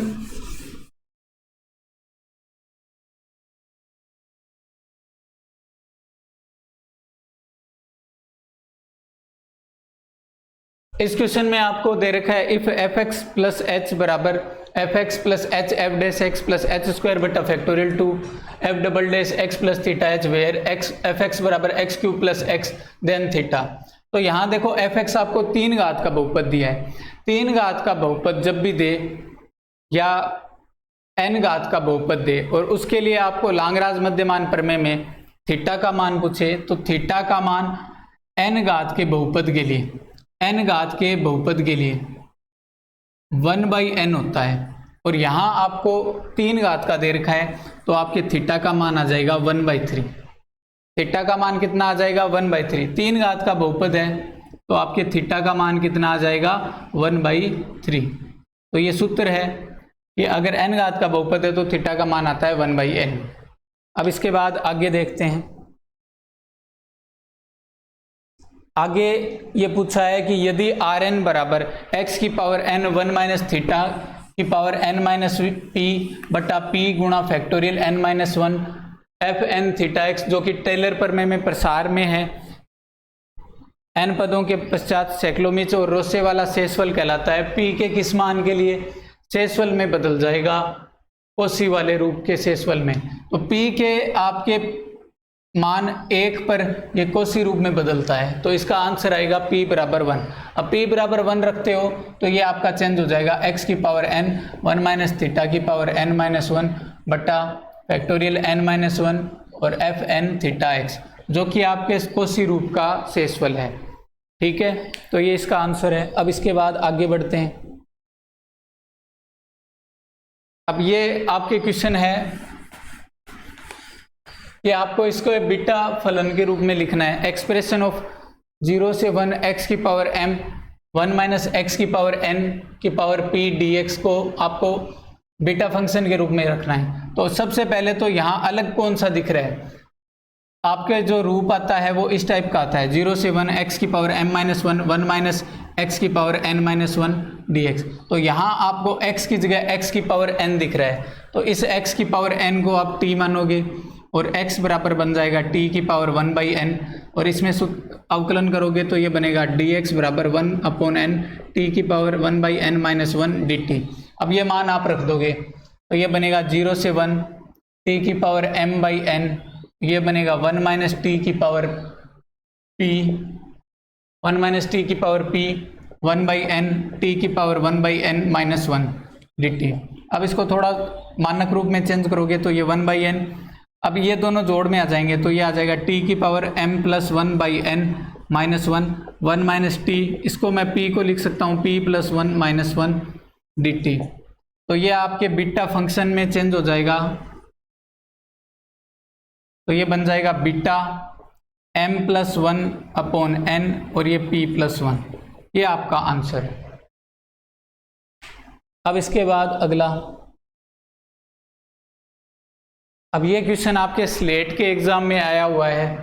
लेट एफ एक्स बराबर एक्स गुणा एक्स माइनस 1 एक्स माइनस 2 है तो आपको a से b, a बराबर 0 दे रखा है, b बराबर 1/2 दे रखा है, तब आपको c की वैल्यू प्राप्त करनी है। तो c की वैल्यू आप इसमें देखोगे तो देखो लांगराज मध्यमान प्रमेय का सूत्र होता है एफ डे सी बराबर f b minus f a बटा बी माइनस ए। अब एफ डे सी करना है तो सबसे पहले तो एफ एक्स को थोड़ा गुणा करके सरल रूप में लिख लेते हैं। तो एफ एक्स आपके है, इसको सरल करेंगे तो ये बनेगा x cube minus 3x square plus 2x। अब इसका इंटीग्रेशन c के रूप में लिखना है तो ये बनेगा 3c square minus 6c plus 2। अब b पर इसकी वैल्यू रखेंगे तो b 1/2 है, 1/2 आप इसमें रखोगे तो ये बनेगा 1/2 की क्यूब माइनस 3 1/2 स्क्वायर प्लस 2 गुणा 1/2, और उसके बाद 0 रखोगे तो 0 पर 0 बनेगा, ये रखने की आवश्यकता नहीं, ये 1/2 माइनस 0। अब ये 3c² माइनस 6c प्लस 2 ये बन गया 1/8 माइनस 3/4 प्लस 1/1/2। अब इसको सोल्व करेंगे तो बनेगा 3c² माइनस 6c प्लस 2, लघुत्तम आया 8, ये 1 माइनस 6 प्लस 8 और ये 2 ऊपर। अब 8 रेग 9, 9 में से 6 गए 3, 3 को 3 और ये 2 से कट गया 4 बार, तो ये 3/4 आ गया। अब गुणा करेंगे तो ये बनेगा 12c² माइनस 24c प्लस 8, और ये प्लस का 3 इधर आ जाएगा तो माइनस का 3, तो बन जाएगा 12c² माइनस 24c प्लस 5 बराबर 0। अब श्रीधराचार्य सूत्र से मान आ जाएगा 24 प्लस माइनस अंडर रूट 24 का स्क्वायर 576 माइनस 4ac, तो 4 गुणा 12 गुणा 5, तो 4 को 12 से गुणा किया 48, 48 को 5 से गुणा किया तो आपके 240 बट्टा बनेगा 2 गुणा 12, तो ये बना 24 प्लस माइनस। अब इसमें से ये घटाते हैं तो आपके बचेगा 336 बट्टा 24। अब 336 में से अपने ये 16 का भाग जा रहा है तो 4 बाहर आ जाएगा, तो ये 4 बाहर आ गया, 16 का भाग दिया तो अंदर बचा अंडर रूट का, अंदर 16 1 16, 16 2 32 और 1 16 1 16 और ये 24। अब 4 ऊपर कॉमन लेके काटेंगे तो ये बनेगा 6 प्लस माइनस अंडर रूट 21/6। अब इसमें प्लस वाला निशान नहीं लेंगे, क्यों नहीं लेंगे? क्योंकि हमें a बराबर दे रखा है 0 और b बराबर दे रखा है 1/2। अब a बराबर 0 है, b बराबर 1/2 है, तो हमें इस अंतराल के मध्य c का मान मिलना चाहिए, तो हमें माइनस वाला निशान लेना पड़ेगा। तो हम ले लेंगे 6 माइनस अंडर रूट 21/6, जो कि आपका आंसर है। अब इसके बाद अगले सवाल की ओर बढ़ते हैं। अब इसमें आपको दे रखा है कि रोल प्रमेय कौन से अंतराल में संतुष्ट होती है। तो रोल प्रमेय के लिए 3 चीजें हैं, 3 कंडीशन लगनी चाहिए कि एक तो उस संवर्त अंतराल में संतत होना चाहिए, विवर्त अंतराल में अवकलनीय होना चाहिए और किनारे वाले बिंदुओं पर मान बराबर होना चाहिए। तो आपके इनमें जो ऑप्शन है उसमें देखो, पहला ऑप्शन आपको दे रखा है 0,1। इस 0,1 में आपके ये तीनों कंडीशन सेटिस्फाई कर रही है। 0 पर मान फलन का 0 आ रहा है और 0 पर ही 1 पर भी फलन का मान 0 आ रहा है, और इस अंतराल में प्रत्येक बहुपद संतत होगा। क्यों होगा? क्योंकि जो आपको बहुपद दे रखा है वो प्रत्येक वास्तविक संख्या में संतत है और साथ में अवकलनीय है। बहुपद प्रत्येक अंतराल में संतत और अवकलनीय होता है वास्तविक संख्याओं के, तो इस कारण ये कैसा आ जाएगा आपके संतत और अवकलनीय, साथ में f0 बराबर 0 आ जाएगा, f1 बराबर 0 आ जाएगा, दोनों के मान बराबर आ रहे हैं, तो इस कारण ये भी आपके कैसे आ जाएगा, रोल प्रमेय लागू होने वाला। अब इसके बाद अगला देखते हैं 21वें में दे रखा है 0 से 1 double integration x² plus y² dx dy। तो पहले y के सापेक्ष कर लेते हैं, लास्ट में जैसे y दे रखा है तो y के सापेक्ष करेंगे, क्योंकि आपको यहाँ दोनों की लिमिट कैसे मिल रही है, अचर मिल रही है, तो लास्ट में जो दे रखा है उसके सापेक्ष अपन पहले करेंगे। तो इसमें y के सापेक्ष करेंगे तो x² y प्लस y³ 3 और ये 0 से 1 dx। अब यहाँ y की जगह रख दोगे तो ये x² प्लस 1/3 dx। अब वापस करोगे तो x³ 3 1/3 x और ये 0 से 1। अब लिमिट रख दोगे तो ये बनेगा 1/3 प्लस 1/3। लोअर लिमिट का कोई मतलब नहीं है तो 2/3, ये आंसर आ गया। अब इसके बाद आगे देखते हैं। अब फलन sin x sin y sin x plus y का उच्चिष्ट मान है। तो देखो, आपको इस टाइप के जब भी फलन दे, जैसे sin x sin y sin x plus y,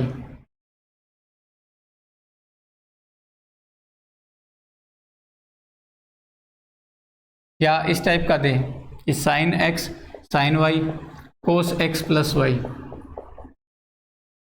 तो इन प्रकार के फलनों में आपके π/3 पर उच्चिष्ट आएगा, तो π/3 वैल्यू रख दो, तो ये π/3 पर, और वैसे आप निकाल भी सकते हो। निकालना कैसे है, सबसे पहले तो इस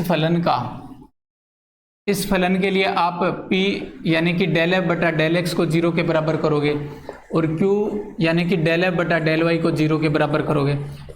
फिर इन दोनों से आप पॉइंट ज्ञात करोगे, उन पॉइंट को आप r t minus s square में लिखोगे, और are t minus s square greater than 0 है और साथ में आर ग्रेटर देन 0 है, तब तो निम्नलिखित आएगा, और are t minus s square greater than 0 है, आर लेस देन 0 है, तब उच्चिष्ट आएगा। तो इस टाइप से ज्ञात करना है। बाकी आप सीधा भी ध्यान रख सकते हो कि x बराबर π/3 पर आपके कैसे आएगा, उच्चिष्ट आएगा। तो π/3 आप वैल्यू रखोगे तो ये आपके मान बनेंगे आपके, इसमें ये √3/2 साइन 60 का मान √3/2, इसमें भी साइन 60 का मान √3/2, ये साइन 60 + 60 120 बनेगा, 120 का भी मान √3/2 है, तो ये आपके आ जाएगा 3√3/8। तो ये आपके आंसर है। अब इसके बाद आगे देखते हैं।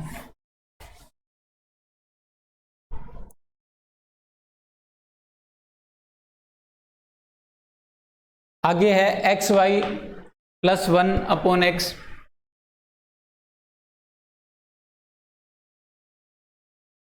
+ 1/y का न्यूनतम मान है। तो इसमें आप न्यूनतम मान पूछा है, तो आप p बराबर ज्ञात करोगे, यानी कि x के सापेक्ष अवकलन करोगे, तो ये बनेगा y - 1/x² बराबर 0, तो इससे आ जाएगा x² y बराबर 1। ऐसे ही q करोगे, यानी कि y के सापेक्ष आंशिक अवकलन करोगे, तो ये बनेगा x - 1/y², तो इससे आ जाएगा आपके xy² बराबर 1। अब इन दोनों से आप इससे y का मान रख दोगे ऊपर वाले में, तो ये आ जाएगा 1/x का मान रख दो चाहे y का रख दो। चलो मैं इसमें x का मान निकाल लेता हूँ, x बराबर है 1/y², तो ये मान मैं इसमें रख देता हूँ, तो ये बनेगा 1/y⁴ y बराबर 1। इससे आपके मान आ जाएगा y³ बराबर 1, इससे y का मान आ जाएगा आपके 1, आपके 1 मान आएगा वास्तविक रूप में, और ऐसे ही x का मान आएगा 1। अब आपको केवल एक पॉइंट ही मिल रहा है, तो आपको न्यूनतम चेक करने की जरूरत ही नहीं है, are t minus s square और कुछ चेक करने की जरूरत ही नहीं है, क्योंकि आपको ऑप्शन में चारों मान दे रखे हैं, इनमें से कोई नहीं वाला ऑप्शन नहीं दे रखा, तो आप ये सीधा मान 1 और 1 ये मान सीधा पर्सन में रख सकते हो। तो 1 × 1 + 1/1 + 1/1, तो इससे मान आ जाएगा 3। तो ये आपका आंसर है। जब भी पर्सन में आपको सीधा न्यूनतम मान अधिकतम मान पूछे और ऑप्शन में इनमें से कोई नहीं जैसा ऑप्शन ना आए, तो आप अगर पॉइंट ज्ञात करते हो और आपको एक ही पॉइंट मिले, तो आप उस पॉइंट को डायरेक्ट रख देना। आप r t minus s square, r greater than 0, r less than 0, इन चक्करों में पढ़ना ही मत, डायरेक्ट आप मान रख देना, ठीक है, ताकि आपका टाइम भी बचेगा। अब इसके बाद आगे देखते हैं।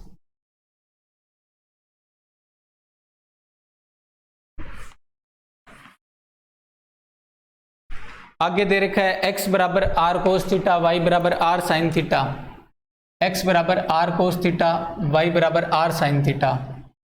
तो del 2 theta upon del x square plus del 2 theta upon del y square का मान है। तो देखो यहाँ से अगर हम भाग देते हैं दूसरी समीकरण में पहली का, तो ये बनेगा tan थीटा बराबर y अपॉन एक्स, तो थीटा बराबर आ जाएगा tan inverse y upon x. अब ये मान अपन यहाँ रखते हैं, तो ये बनेगा del square upon del x square tan square y upon x plus del square upon del y square tan inverse y upon x. अब इसका जो मान है वो मान आपके 0 आता है, और अपन इसको सोल्व भी करेंगे, पर ऐसा ये एक इम्पोर्टेंट रिजल्ट है जो आपके एग्ज़ाम में कभी वेक्टर कैलकुलस में आ जाता है, कभी आपके कैलकुलस में पूछ लिया जाता है। तो ऐसा रिजल्ट आपको ध्यान में होना चाहिए कि इसका आंसर है वो कितना आता है, 0। जो मानक रिजल्ट है ना, उनके आंसर आपको पता होने चाहिए। तो अब इसको सोल्व भी कर लेते हैं। पहले इसका x के सापेक्ष 2 बार आंशिक अवकलन करना है, तो पहले एक बार करते हैं, तो आपके बनेगा टेन इनवर्स का हो जाएगा 1/1 plus Y square upon x square और माइनस का y अपॉन एक्स स्क्वायर। एक बार हो गया, एक बार बाकी पड़ा है, इसका भी देखते हैं। तो एक बार कर लेते हैं पहले।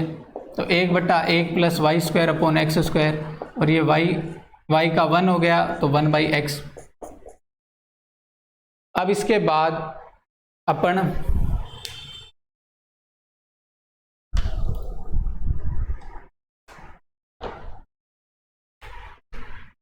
ये इसमें अवकलन कर लिया।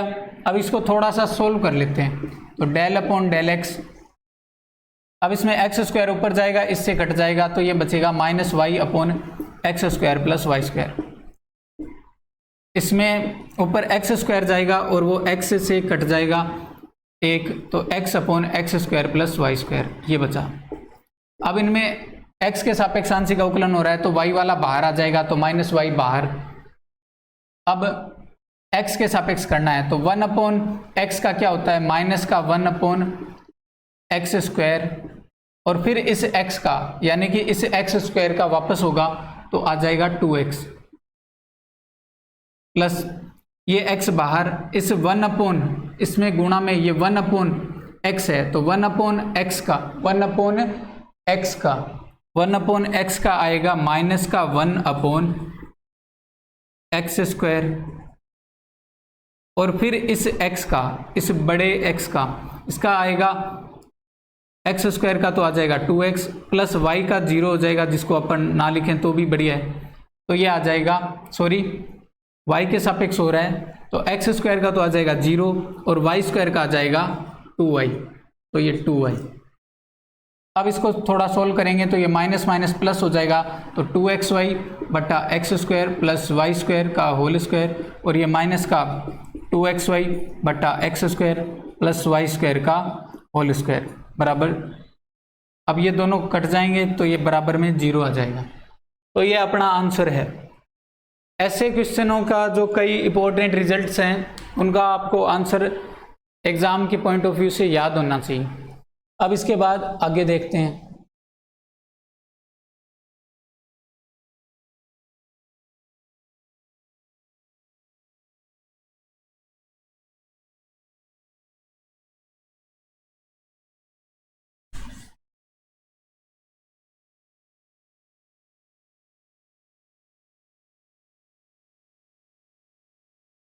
अब आपको यहाँ अनंत स्पर्शी की समीकरण दे रखी है, वक्र की समीकरण दे रखी है, सॉरी।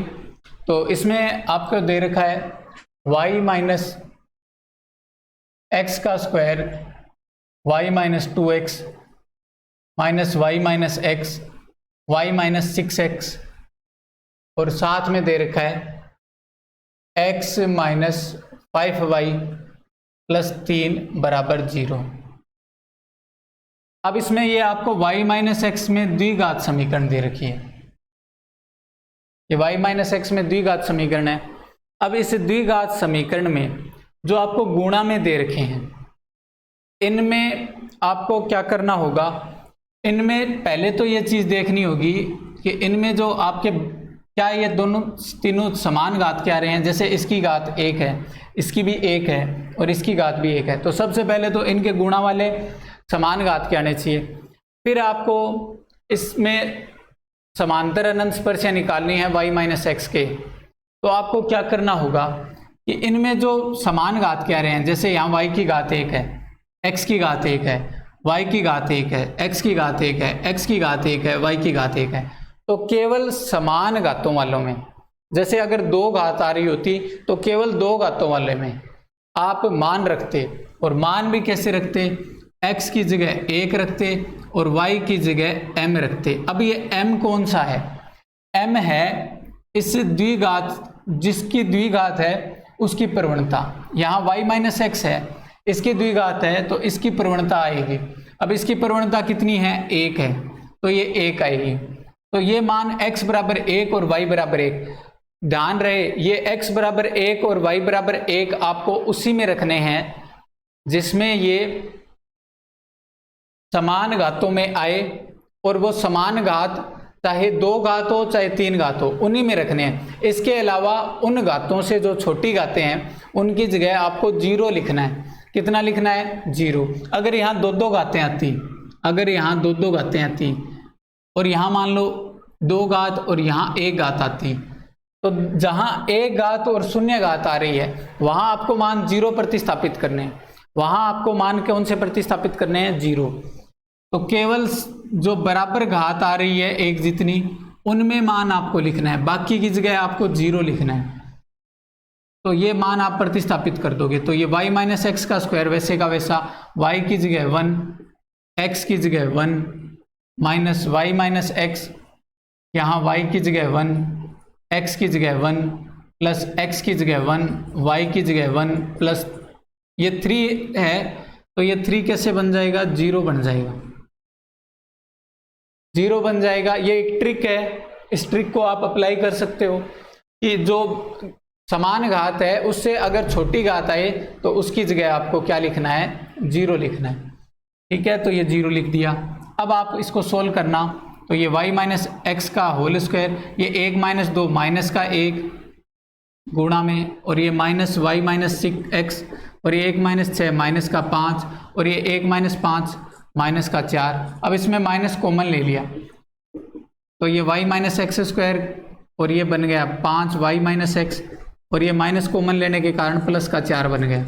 ये माइनस कॉमन ले लिया मैंने तो ये माइनस हट गया, और यहाँ बीच वाला ये वाला माइनस रह गया, बाकी ये दोनों प्लस के रह गए। अब इसका गुणनखंड करोगे तो आपके बनेगा y माइनस एक्स माइनस 1 और y माइनस एक्स माइनस 4 बराबर 0। तो इससे तो आ जाएगा y माइनस एक्स माइनस 1 बराबर 0, इससे आ जाएगा y माइनस एक्स माइनस 4 बराबर 0। तो ये आपके 2 अनंत स्पर्शियाँ आ गई। अब इसके बाद अगले क्वेश्चन की ओर बढ़ते हैं। अगले क्वेश्चन में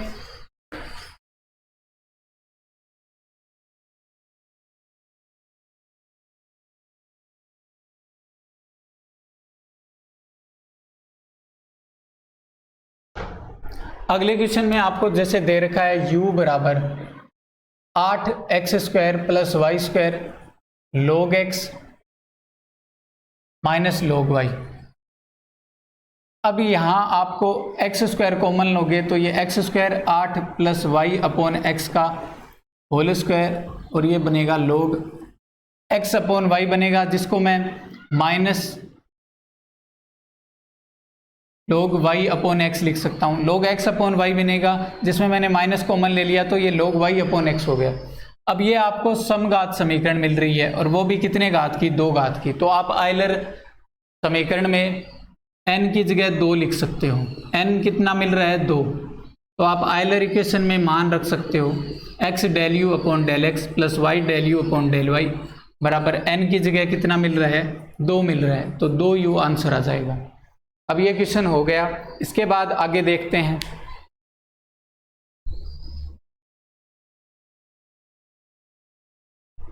अब अगले में भी आपको आयलर समीकरण से ही करना है।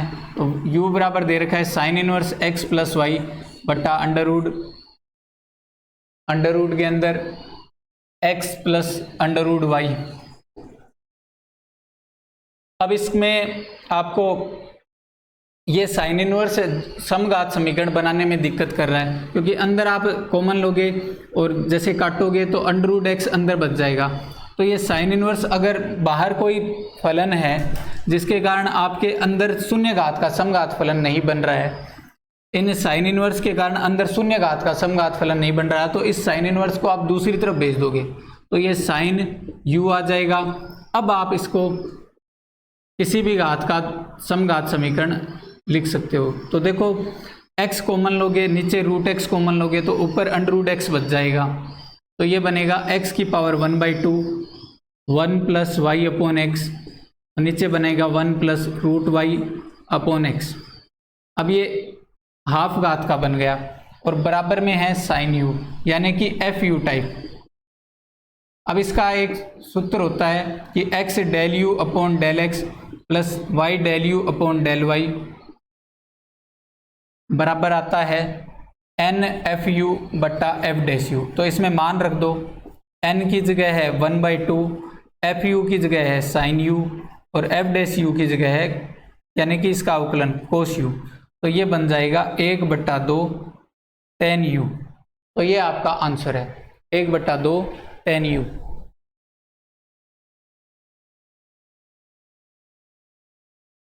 सॉरी, यहाँ u की जगह z है तो 1/2 tan z आ जाएगा। अब 28वां देखते हैं। मिटो दूं?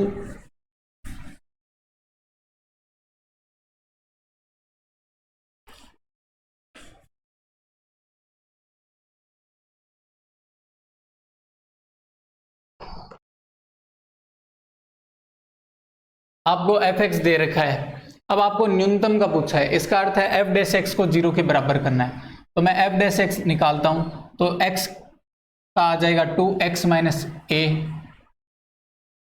Plus 2x minus b plus 2x minus c. 2 common आके 0 की तरफ चला गया तो वो हट गया, x 3 बार आ रहा है तो 3x हो गया, माइनस ए माइनस बी माइनस सी बराबर 0। अब x का मान आ जाएगा a प्लस बी प्लस सी बटा 3। तो x का आपके मान आ गया a plus b plus c plus बटा 3। अब आपको न्यूनतम के लिए और कुछ चेक करने की जरूरत नहीं है, क्योंकि आपको ऑप्शन में इनमें से कोई नहीं दिया तो ये जो आपका x की a की वैल्यू मिली है तो यही आपकी न्यूनतम होगी। तो आप आगे डबल डेरिवेटिव वाला चेक करो चाहे ना करो, और वैसे भी अगर आप डबल डेरिवेटिव वाला इसमें चेक करते हो तो सीधा मान आ जाएगा 2 + 2 + 2 6, जो कि ग्रेटर देन 0 है, जिसके कारण न्यूनतम हो जाएगा।